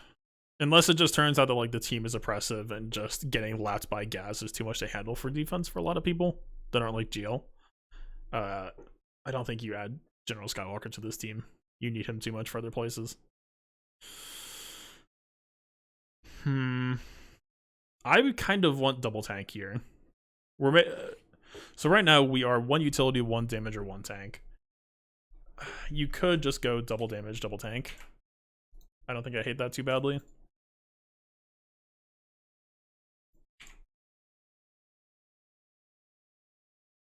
Oh, sorry. There are a lot of overlays I'm gonna juggle tonight to try to keep things on par.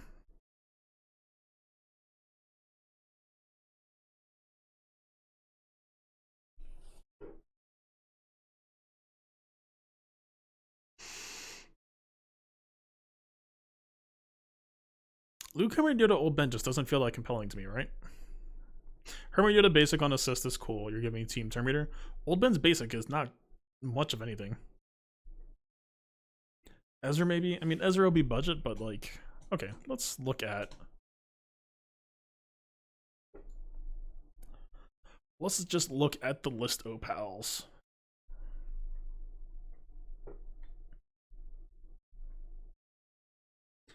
Barris presents a light parachute, but with the team not having any base safety parachutes, I do not think she adds anything enough herself to like stop issues from occurring. I was thinking Jolie could maybe work here, but one of the tragic things about Jolie is because you lose a lot of the other Jedi stuff, this means that you're only good for 1 revive, right? Like, bringing an Old Republic Jedi in and of itself isn't disastrous, but Jolie not being able to really get called to do this a bunch, and especially his AI is going to use this, you're extending the timer even more on this. It's a bit unfortunate. Jolie on defense becomes a lot less of a potential monolith for people to deal with without him getting naturally called to assist. Yeah, I don't think you can really just slap Barris into this team and be like, all right, we solved it, boys. The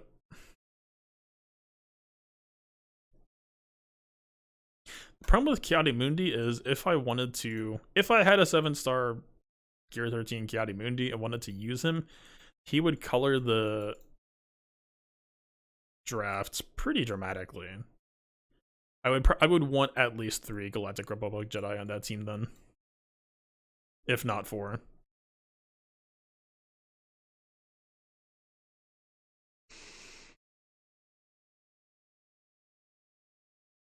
She's out of the picture. He's rough to add. Bastila could maybe be a cute ad if you wanted to do like Master's Training plus Bastila buffs plus Jedi's Will or something.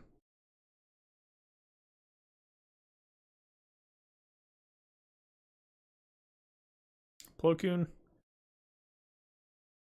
I feel she's a bit redundant with I feel he's a bit redundant with Shakti. Just because I would like them for their Dispel basic, and Shakti kind of wears it better. I don't think he has anything. Yeah.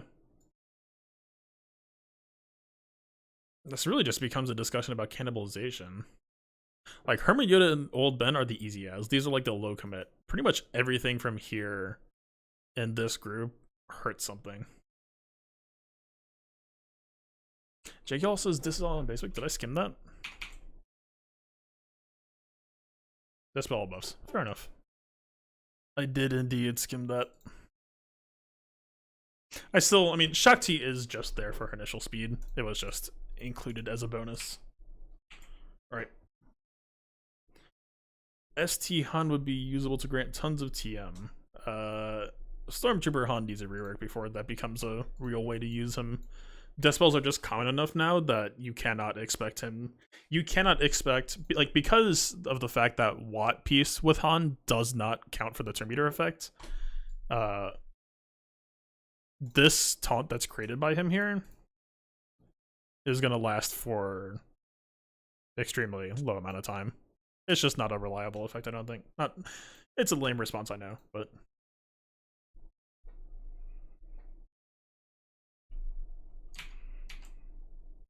this is uncomfortable. I'm not gonna lie. There's a lot of tough choices here. We either just gotta reach outward or start stripping other teams. If it has to be a Jedi, which I don't think you have to assume yet. Yeah, unfortunately, it's just from his own taunt. I think you need gas to beat anything good. Depends on Luke's own damage numbers, but it's very possible.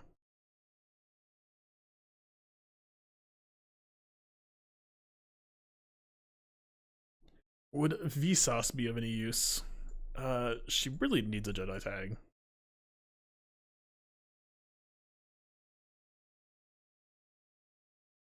No, I want to go back here first.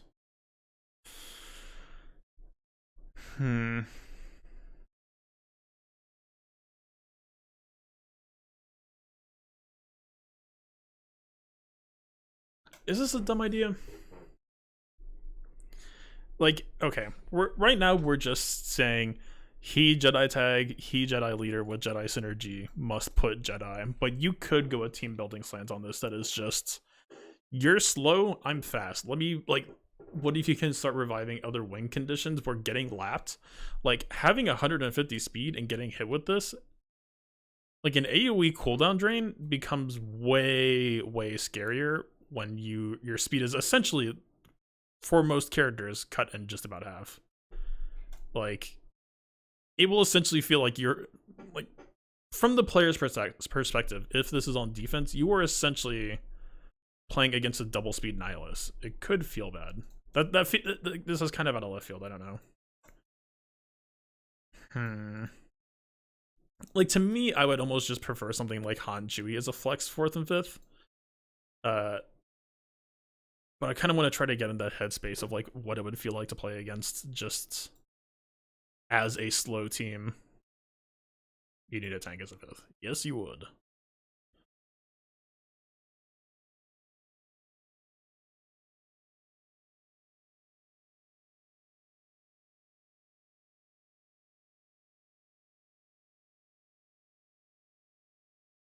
Oh yeah, Luke gets annihilated. For right now, the only character that ignores that is the 2 Galactic Legends. We're starting to see immune to stun and fear. a lot, but Annihilates still are pretty much sacred outside of the Galactic Legend tag. Yes. Fair game. Don't worry about it. Like, I was kind of thinking about this earlier, right? Is like... this is... In some ways, I like that this exists. This is so clunky to theory craft around. Not even clunky. Like, it's okay, right? Like, in a land where the whole team gets its speed cut in half, Thrawn just goes at normal speed now, technically, while he's fracturing people. Like, does this devalue this? Like, like, does fracture lose value here or gain value? Like, it's harder for them to kill a fracture, but it's kind of hurting my brain a little bit. Just like, what does that mean for value? I can't tell if that's a devalue or an increase. It's an increase if they want to kill him. It's a decrease for any other scenario, I guess. This is so weird.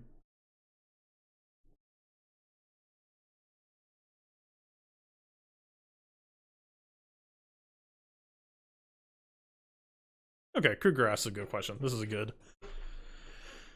We're kind of floating into theory crafting ether right now, so let's put this up.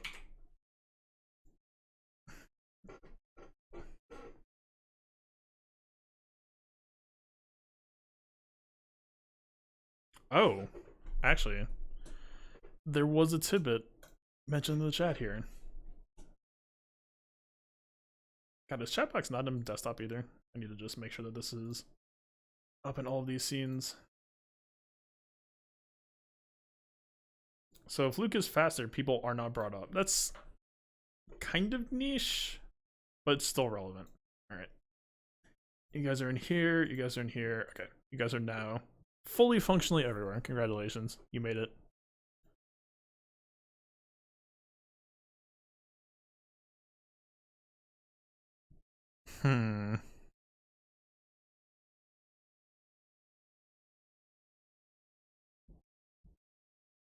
Oh, that's a good point. I still think gas. Like, it is true that sacrifice clones will not be that much faster, but just my concern with Luke versus gas is just that initial wave, like, you were going to eat all of that before you get to play the video game. All right, let's go back to this. Let's say hypothetical team on defense is Luke, Gas, Herman Yoda, GK, Watt. So we'll have GK with a pre-taunt. Let's assume that it has 4 protection primaries. You have Gas, and let's just say the fastest Herman Yoda I could bring. So that would be 180 plus it's about a 347 speed Herman Yoda. Herman Yoda would be the initial speed threat. Watt is only going to place the TM piece first, and then regen very likely on Herman Yoda. Gas, let's favorably say, is like probably damage modded, but about 260 speed. I think JKR would beat this comfortably.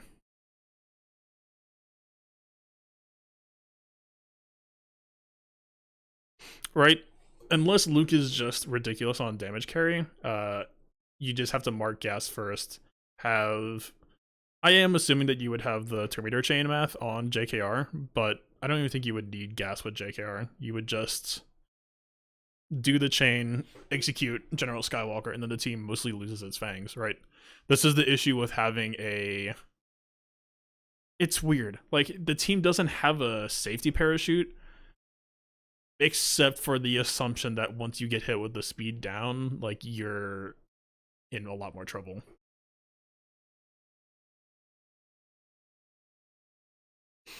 JTR could actually probably do the same. It would be a lot fuzzier. There would be more RNG, but JTR with 3PO. If it's a very well modded GK, then maybe you have trouble getting that taunt off with expose in time. But especially if Resistance Hero Finn was present, which you don't really want to do that unless you don't have Rey yet. Let's think about Luke. Luke would stun Watt, so there wouldn't be a pre-taunt, but GK would be forced to taunt anyway. Luke takes first turn, strips taunt, then Herman Yoda goes. And that is like charitable. So then you get speed reduced. Gas Mass Assist from Hermione turn. Luke goes, tries to stun. Chewie probably gets stunned there, or at least has stun risk.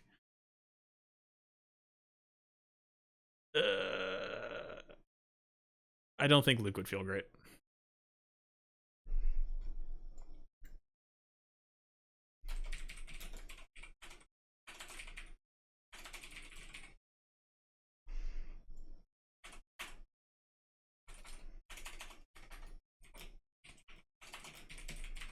Let's see. Darth Revan, Hermione goes first. You get a mass assist on somebody. The AoE stun from Luke won't matter. But yeah, I don't think that matchup works at all. Gas, you can just focus fire on their gas. Well, technically you're stuck on GK, but yeah, there's just so much damage to throw at the wall there. Even if you can't even aim at their gas, the cooldown increase is already kind of disastrous for this team.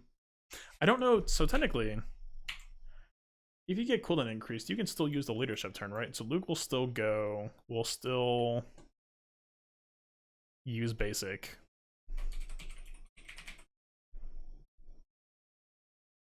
Yeah, ability is immune to cooldown manipulation.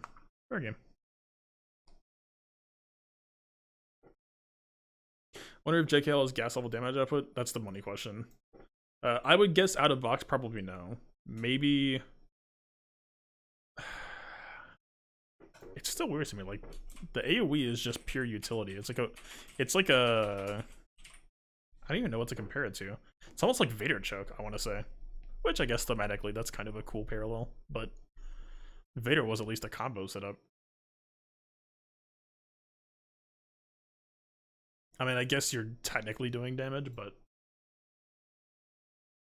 I like how they don't even tell you... Well, I guess the ability doesn't tell you damage anyway.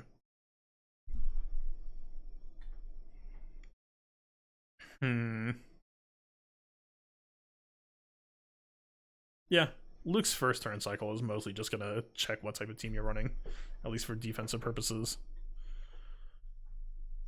Will maybe make you squishier, but like, especially like if we're talking about gas, which is what we were talking about when we came here, this doesn't have much of an influence. You think there's something missing? I mean, I agree, but that has been said so many times in the past for other character releases that it just... I don't want to say it feels lazy to fall back on as a position. It's just... I think what we're dealing with right now is balance of power budget as well as concessions we're willing to make for team building, right?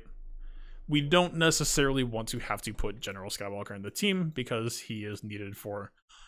There's a whole heck of a lot in other places of the game right now. We need the boy desperately. Kind of the same for Watt. But, like, without... You know, easy example. Without Watt, like... Jedi just don't have a compelling tank. Watt right now is the savior for factions with weaknesses. Oh, you don't have a pre-taunt tank? Yeah, just chuck him in there. But, like, even with... I just don't know that there's too compelling of a plug-and-play tank that's really just gonna push you to the next level. Alright, like, we don't have a character that's, like, the perfect example of a sticky taunt yet. Closest was, like, maybe Darth Sion, technically, as long as he was able to land Pain. Like, that's a pretty sticky taunt, but that didn't protect the team from counterattacks.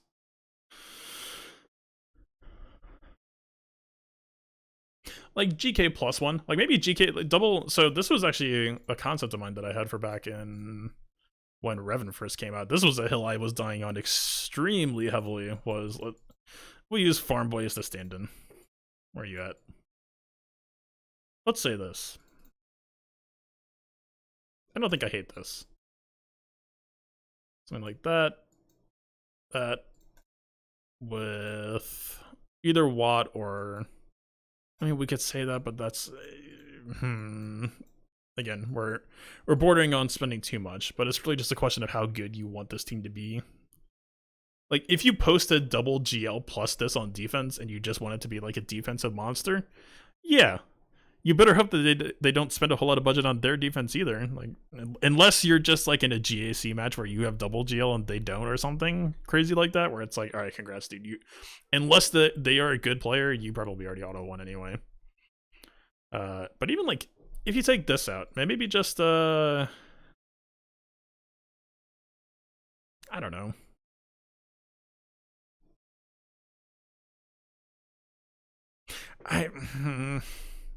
Man, I will tell you right now, I have separation anxiety from taking Grandmaster Yoda away from Revan. I hate it.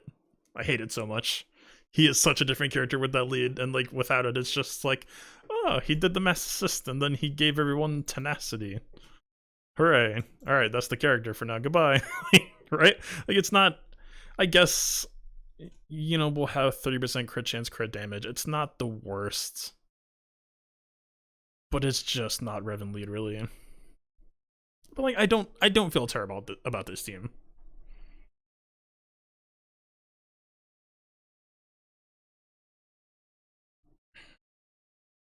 Double tank utility, especially ramping utility here. Hermit Yoda, like, Master's Training is a long enough cooldown that it's a bit unfortunate. Him getting 25% extra speed is it at least increases, like, it speeds up the clock on this, right? This is going to come back around sooner, which I can feel good about. There's not much you can do with this that you can't already do with JKR. Yeah, I agree. I guess kind of the hope here is like, can we enable a second JKR team? Like, say JKR leads gas. Or I guess, honestly, in that case, you would probably do this. And then Shock D clones. The question is just, are we enabling another team here? Hopefully without disrupting as many other teams as possible. GK ends up becoming an expensive ad, if that's the way we're framing it. But a pre-taunt with Old Ben is honestly not the worst. Let's see.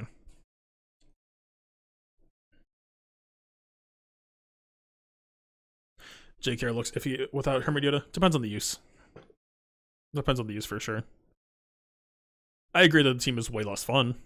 It's just, or not even less fun, but just like, Hermit Yoda is just one of those invisible powers that I think most players don't appreciate. Like, I would feel okay running JKR against General Grievous without Hermit Yoda. It would just be a bit bumpier. Let's see.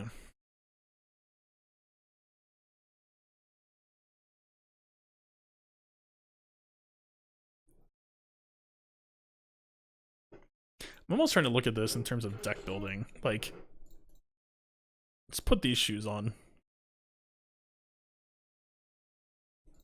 Like, the flavor that I'm getting right now is this is almost kind of like a control situation where you have speed restriction here, mind tricks over here, unless they're bringing a team that specifically just does not care or kills this team first, which, like, if they just mark and kill Nihilus or whatever, then problem immediately over. Like, Revan would just dunk on this. But if you're posting this alongside a Galactic Legend, I think that's where things start to become really interesting.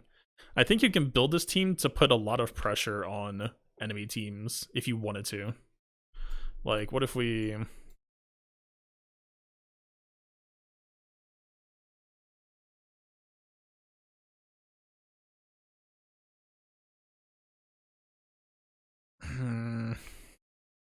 This doesn't feel too costly to me.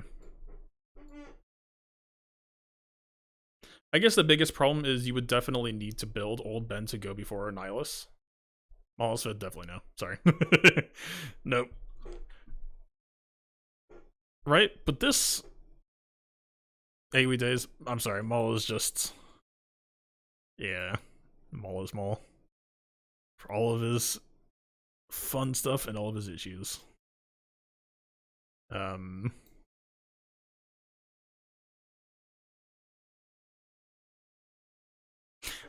putting this squad together. There's a lot of subtle synergy here. I'm pretty sure Hermit Yoda is only turn meter for Jedi, which is a bit unfortunate, but I don't know. This... I guess the biggest issue you would have is Nihilus dying easily, which is a pretty big concern, all things considered. But like, I bet you that you could post this in GAC and get some surprise defense from people not really understanding what you're going for, right? Like, let's say, oh god, his mods are so bad right now. Look away. So look at me. But like, let's say you can set their speed to 140. You've got Nihilus lapping them double. That's not bad. If you just wanted like complete budget power, like the most expensive ad here is either Herman Yoda or Thrawn. Old Ben is kind of out of work. Huh. I don't know. This is a team. I mean, Thrawn is using some counters, Herman Yoda is using some counters, but like, this is a team that essentially, I mean, no, this falls apart. JTR would eat this. I take it back. This is so annoying. We just have no tools for defense. Reminds you of Newt. Yeah, but the nice thing is, like, with Newt, once you understand the mechanics of extortion and like trying to manage who gets stunned so that you can control extortion, then it becomes much less of a thing. In this case, this is just like, you gotta stop Luke from going. This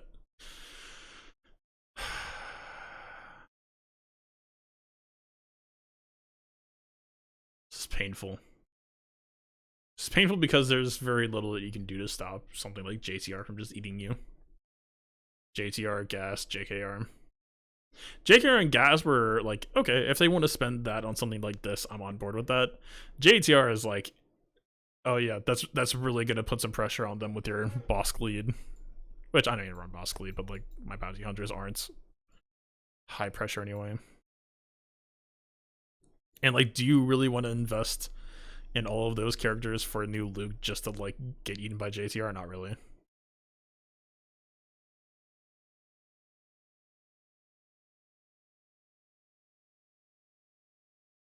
Yeah, but that's just kind of the issue that I'm having with Luke in general. It's just true for the team, right? Like, let's go full power budget, right? Here, here. I mean, this is just a team, but like, sure. So even if we had a max protection to HP ratio, General Kenobi, a 3PO mass assist with, let's say, middling RNG, that taunt should be gone once JTR does the Dispel. And then General Skywalker is just open.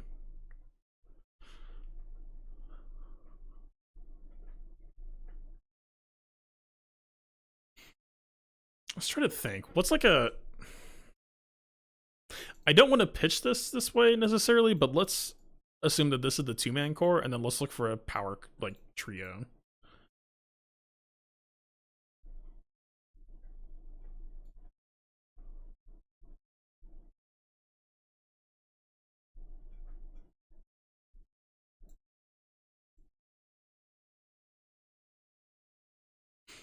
Is this anything? I don't think it is.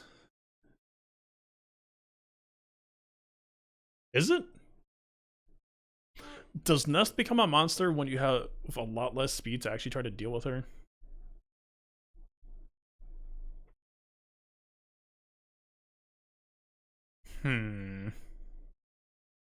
I still think to some degree JTR would be fine.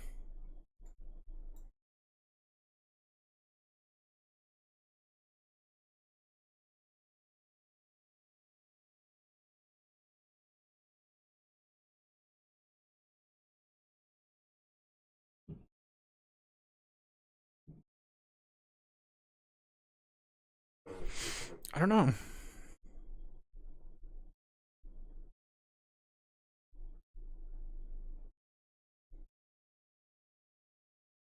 Yeah, it wouldn't necessarily be a tenacity nest, I don't think. It would have to be like a combat nest. Combat nest, decent speed, plenty of damage, and maybe triple hull set.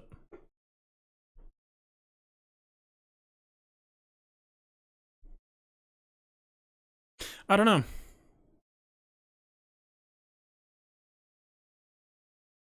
I don't think there's a clear, at least in terms of defense, I don't think there's a clear way to knock it out of the park for him. There's just no safety parachutes. But I think the door is still swung wide open to get really creative with a B team that could really mix people up. We haven't really talked about it, but offensively, there are. I mean, the mass assist gives you 20% protection back, so like you could try to line up a way to get banners back that way, but it is not ideal.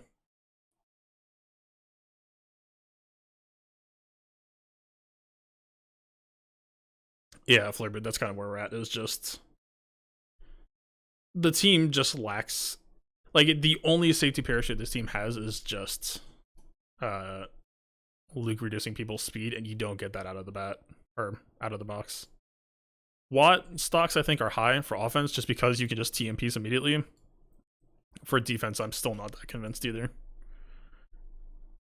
Like, you can't just do something like Cram and Barris and be like, all right, team difficult now. I mean,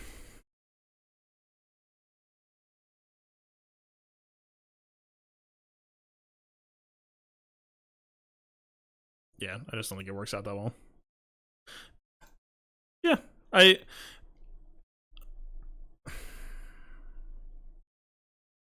think I like where this is at. Flavor, this is the atrocity. I don't know if this is an atrocity or not. I want to run this idea by you because this is either low key super smart or the dumbest thing I've done. Imagine, if you will, something like this. I can definitely see this surprising some people, getting some like surprise holds at GAC. Core idea being you reduce their team, I'm assuming just a general ballpark of 130 to 150, and then you have Nihilus lapping them.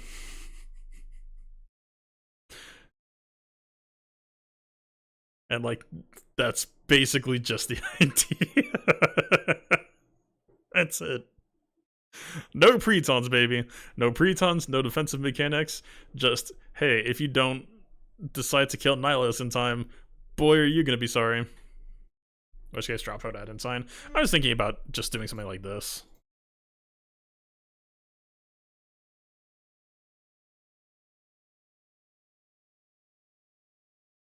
You could go that route.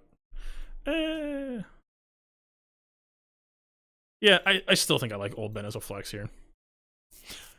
If they just throw a bunch of damage at you, you can't, like, Old Ben is getting... Let's say Han shoots first. Old Ben is getting... Wait. Am I blind? Yeah, like 15-20% per meter.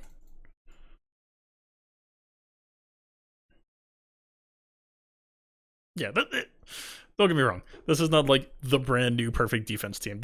I'm mostly coming at this from I think we can get some scrappy wins here.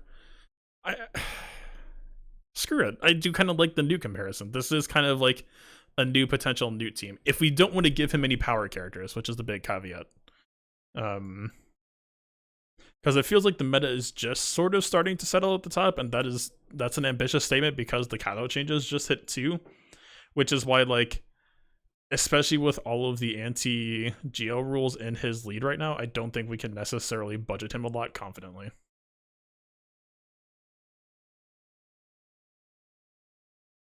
Ayla? If I was, like, so, here, let me just, for the sake of, is how I would want to run this. Do I even have her unlocked? No. Who's blue? Okay, this is now Ayla Sakura. She's wearing a uniform. She's feeling it today. Wearing her Sunday best. I don't know if Barris would be the route. I think I would probably want to go this way. This is a team that I would feel pretty okay about. You need to have the GR ratio buffed because you want this. Once he's 7-star, this ability becomes the real deal. You get this, and you actually have good damage. People do not realize the ticking time bomb that this is.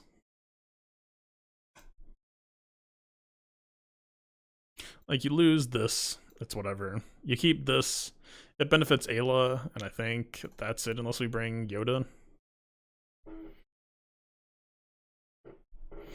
You could do like a speed Grandmaster Yoda, actually. I don't think it's terrible. But again, affects Padme, affects Revan. Something like...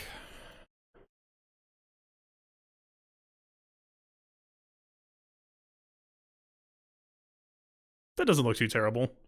The problem with Ayla is we don't have an excuse to do Ayla yet, so it's like you're just gonna have to convince yourself that, like, all right, Kylo be damned, it's time to work on Ayla Sakura now, and that's probably the hardest thing about building this team.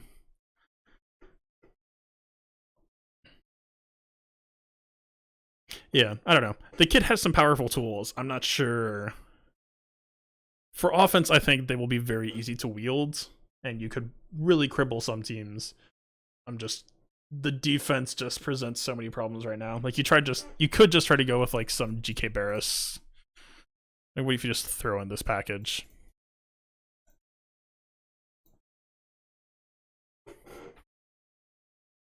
The Mass Assist is being the worst you've ever seen. I think we actually healed him with this Mass Assist. Like, actually. I hope Luke has like a 500% offense ratio, or else, good lord. It's about 12k damage right there, yeah. Heals a crew. It does. This team with timeout on crew. Like, actually, legitimately. Yeah, but think about how slow that crew is gonna be. Don't worry about the Terminator game mechanics. Don't worry about it.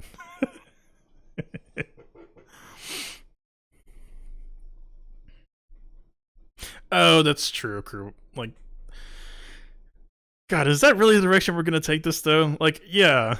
Oh, God, dude, I didn't even mention this specifically yet. Yeah.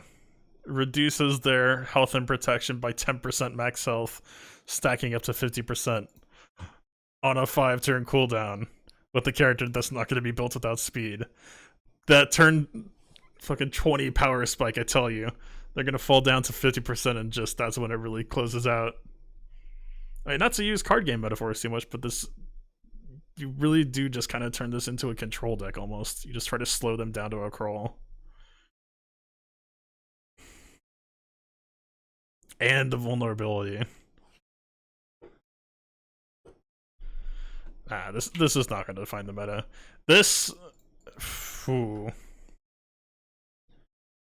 It's crazy. Like, I was expecting this maybe to be immune to just the GL themselves, but like team-wide. Sheesh. Cried Warrior.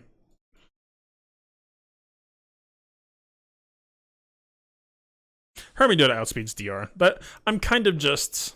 Like, Herman Yoda and like Shakti is technically faster if we would just want to be rock solid on defense. I kind of like keeping Shakti out so that he can float to him and she can lead the clones potentially, but it is 7 more speed. 7 more speed, and she'll give Luke offense up on the initial play. Which, that's neat. That's neat, but then, like, it's... the fact that his special that would be right here doesn't do damage, just... It's synergy that basically becomes non-synergy. Oh yeah, so I don't know if you've seen this yet. We've been kind of parked in there for a while. This is kind of where we're at.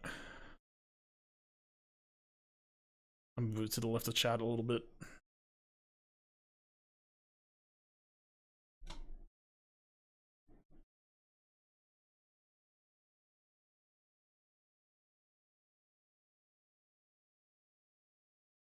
I think I want to change this. We said 0 safety nets for Luke. There is 0 safety nets for the team.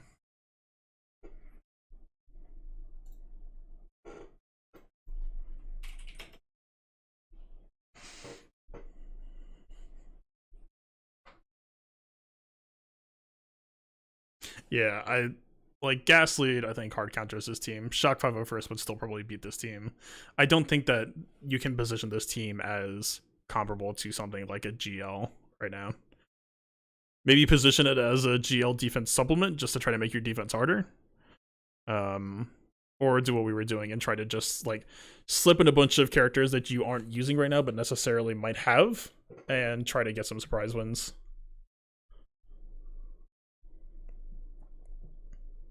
Yeah, I don't think Luke lead. If you're gunning for a GL, I don't think you can safely run Luke lead. At least not against Kylo. Rey, maybe you get away with it. All right. Is there anything really left to say that we haven't said already? I'm trying to think.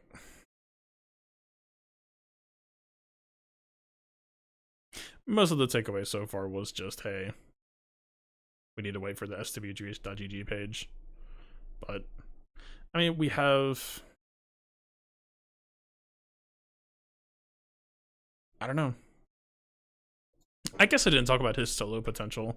There's a decent chance that you could argue that he'll be decent for soloing. But, like, you won't have the counter chance at first, which isn't great. I don't know. Maybe, I bet that Jedi Knight Luke with Hermite Yoda could be a decent 2v5 against a lot of teams. I would not be surprised at that.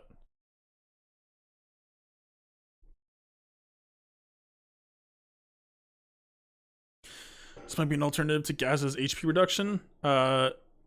Biggest issue I see with that is, actually,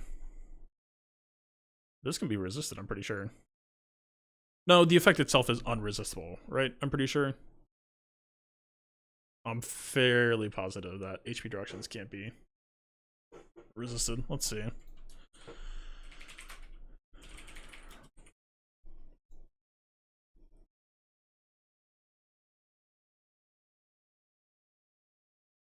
Oh no, it does say which can't be resisted, so unless they forgot to include that in his kit.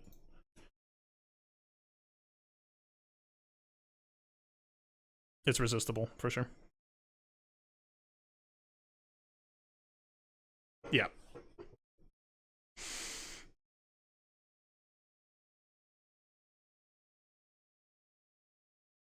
Yeah, J.K. Rowling can be resisted.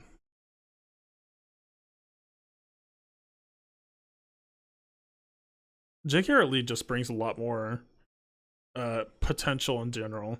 So you lose 30% crit chance crit damage, which J.K. Rowling already kind of beats that out anyway.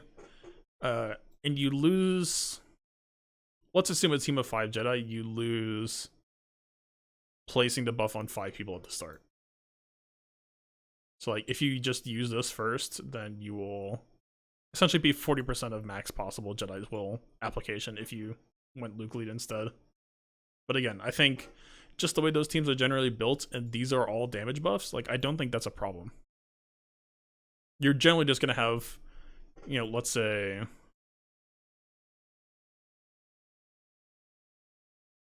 Yeah, I mean, just hypothetically, let's say General Skywalker, you now have the damage buffs on the 2 damage dealers. Like, I don't see an issue with this. And this is a stand-in for Watt piece. Yeah.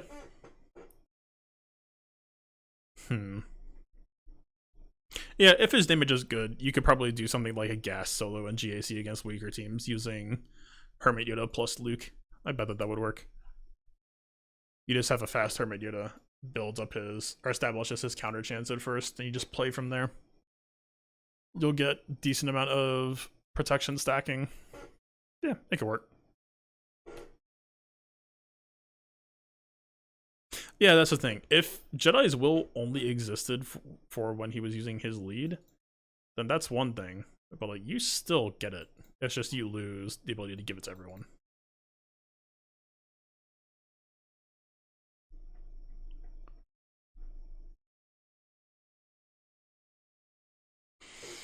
If it's stacked with speed up, I would assume it would be additively, not multiplicative.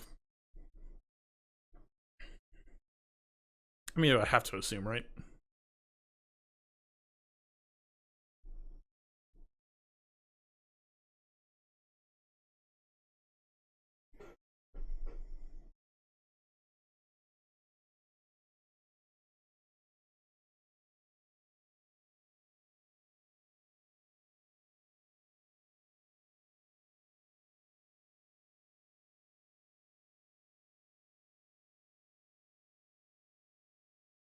Is there like a tier list that I can look at just to get a...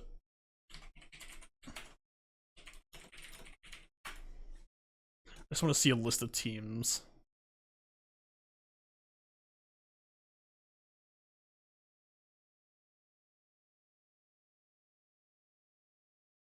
Let's see. Uh, Luke can't be stunned, but I still might call CLS a bit ugly. It's hard to say.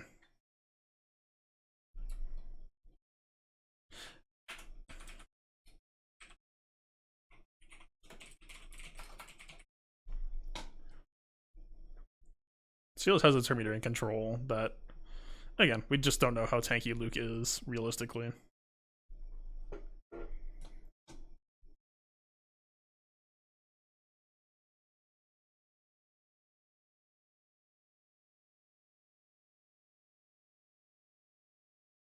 We talked about that a little bit, Flare Boot. Basically, the idea is it doesn't start at the beginning of the counter. You have to trigger it first, but then also, like, I think Prime Force mentioned in cases like a 5 sacrifice, you're gonna catch them out again and reset them.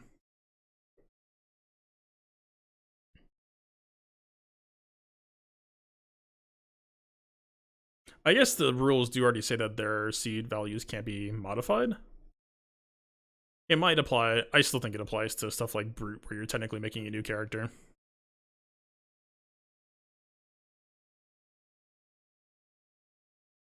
I think it's just a technicality that for most matchups won't matter, but is still nice to have. I think Zombie as well. It really depends on how the game is programmed, but I think Zombie and Brute are considered new units.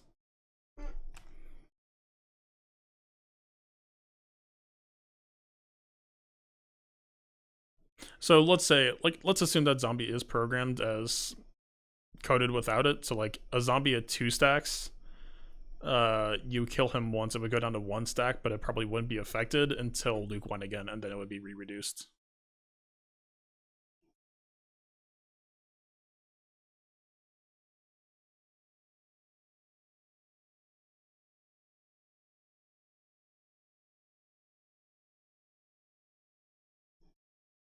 Oh, what was the abuse case with Clone Commander that you had again? I forgot about that. Refresh my memory a bit.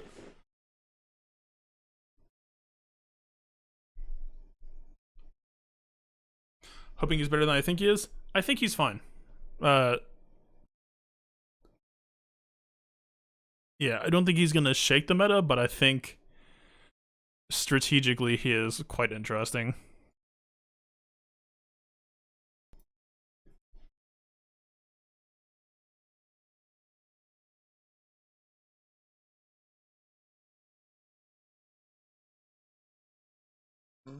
Well, Zombie can't. Well, first, Zombie can't have its speed modified from Luke's speed, and also, like, yeah, if it's slower, then it won't. Well, wait. Okay, we're getting into really weird territory. So, let's say Zombie starts at like 110 speed and is below Luke. Then Zombie survives around once and gets plus 50% speed, I think. Then she's probably fair game and gets triggered by Luke. And gets locked in at Luke's speed. And all the other interactions that we were talking about start coming into play.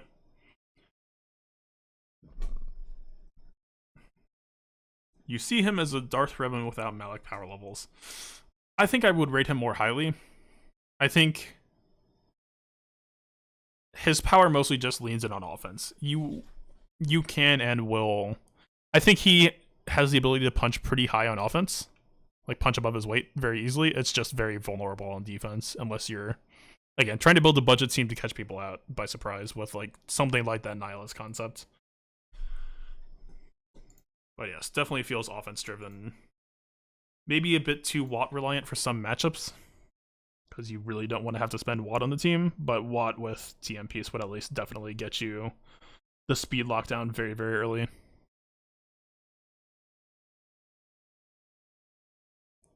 Which I guess the same was true for Revan. It's just Darth Revan, like old Darth Revan pre-Malak, like his biggest weakness was basically a pre-taunt. And then I was just like, alright, we're pretty safe now. This is like, you hit this is incredibly good.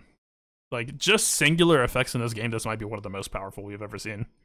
It's just, like, if Rey had this, then it would be pretty nuts. But, again, there's just no safety parachutes, so you're really just you're boosting the rest of the team comparatively.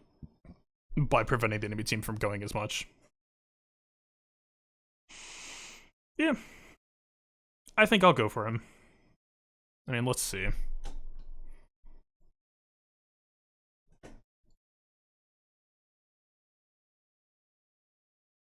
think we need some of these. We got plenty of store currency saved up. Conveniently.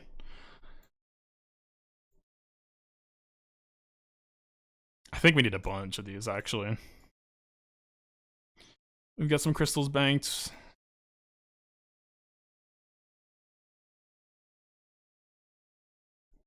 We don't have to spend GAT, actually, which is pretty nice.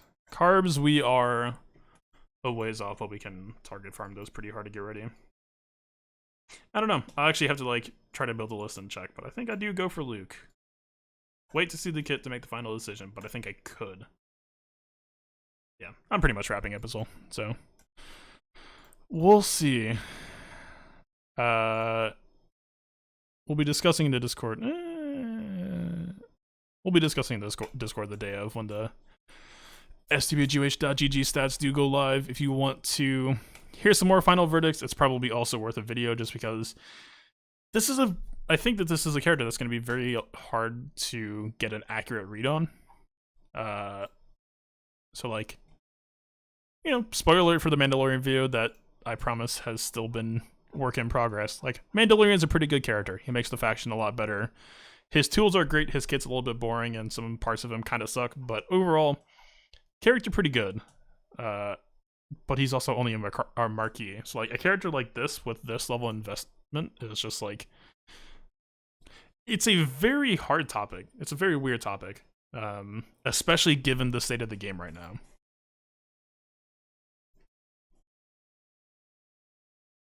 Flurry, we actually have... Oh, fuck, I accidentally... was going to approve all of your stuff and hit block on the other one. Yeah, we have a sticky note in the Discord. Setting up Mandalorian is pretty straightforward.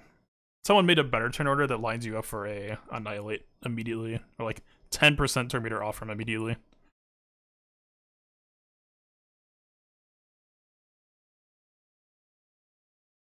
You just have to mod your team with the TM gain so that everything lines up correctly. It makes the team cheaper on speed to do. It's really, really sick. Between Luke and Kylo, I don't think I'm going to be working on the Mandalorian for a while. You don't agree with the ones where you arbitrarily have people super slow? Look. If Mando dies, everything falls apart. Yeah, but to me, it's an offensive kill team, so you just set up the Annihilate. And then at that point, you've pretty much already just won.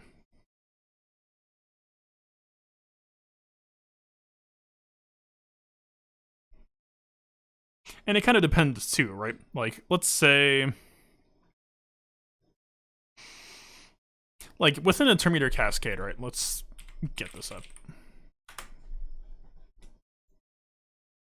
Okay, so let's say, like, using Jedi Knight Revenant as an example. So let's say Hermit Yoda... I'm just going to guesstimate here, right? So let's say we're doing the Hermit Yoda SA opener. So we have, like, figure probably around 294, I think is how it usually landed. Then you would have Bastila about 268-ish. And Jolie 250. Like, if you're uncomfortable, like, you're really just dealing with tiers, but there's mobility within those tiers as long as it's just upward mobility, not lower. So, like, JKR, let's say you don't know that you're always going to use Hermit Yoda, you can still just do this. It's mostly just there to have a option for flexibility. If, like, just because you can build a team for budget doesn't mean you have to, and to some degree, I understand why you don't like the idea of, like, you know, let's say you could give Grief Karga like 220 speed, then once you do the TM chain, that's still a 220 speed Grief Karga. But, like, generally speaking, once you hit that initial chain, you'll have payout, you'll have annihilated somebody, and, like, at that point, you've probably already won the game from there.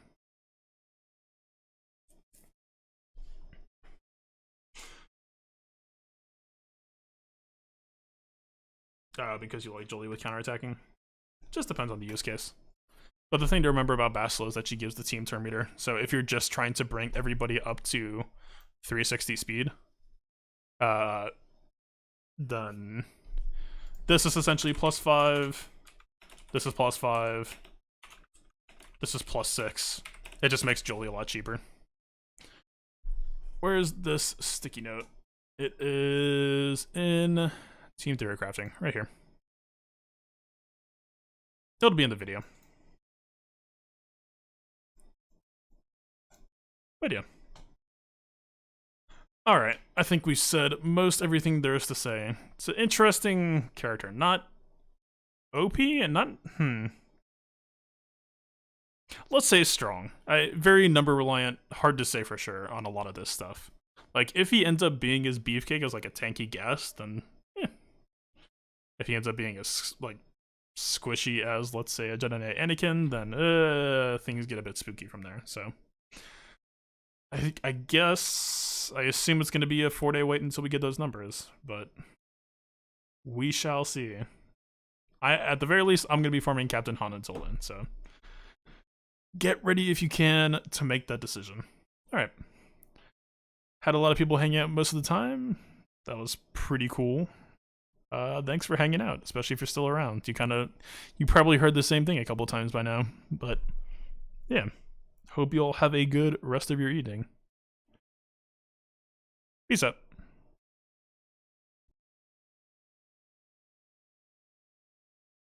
You know what? I just realized at the end that I had music muted in OBS the whole time. Huh.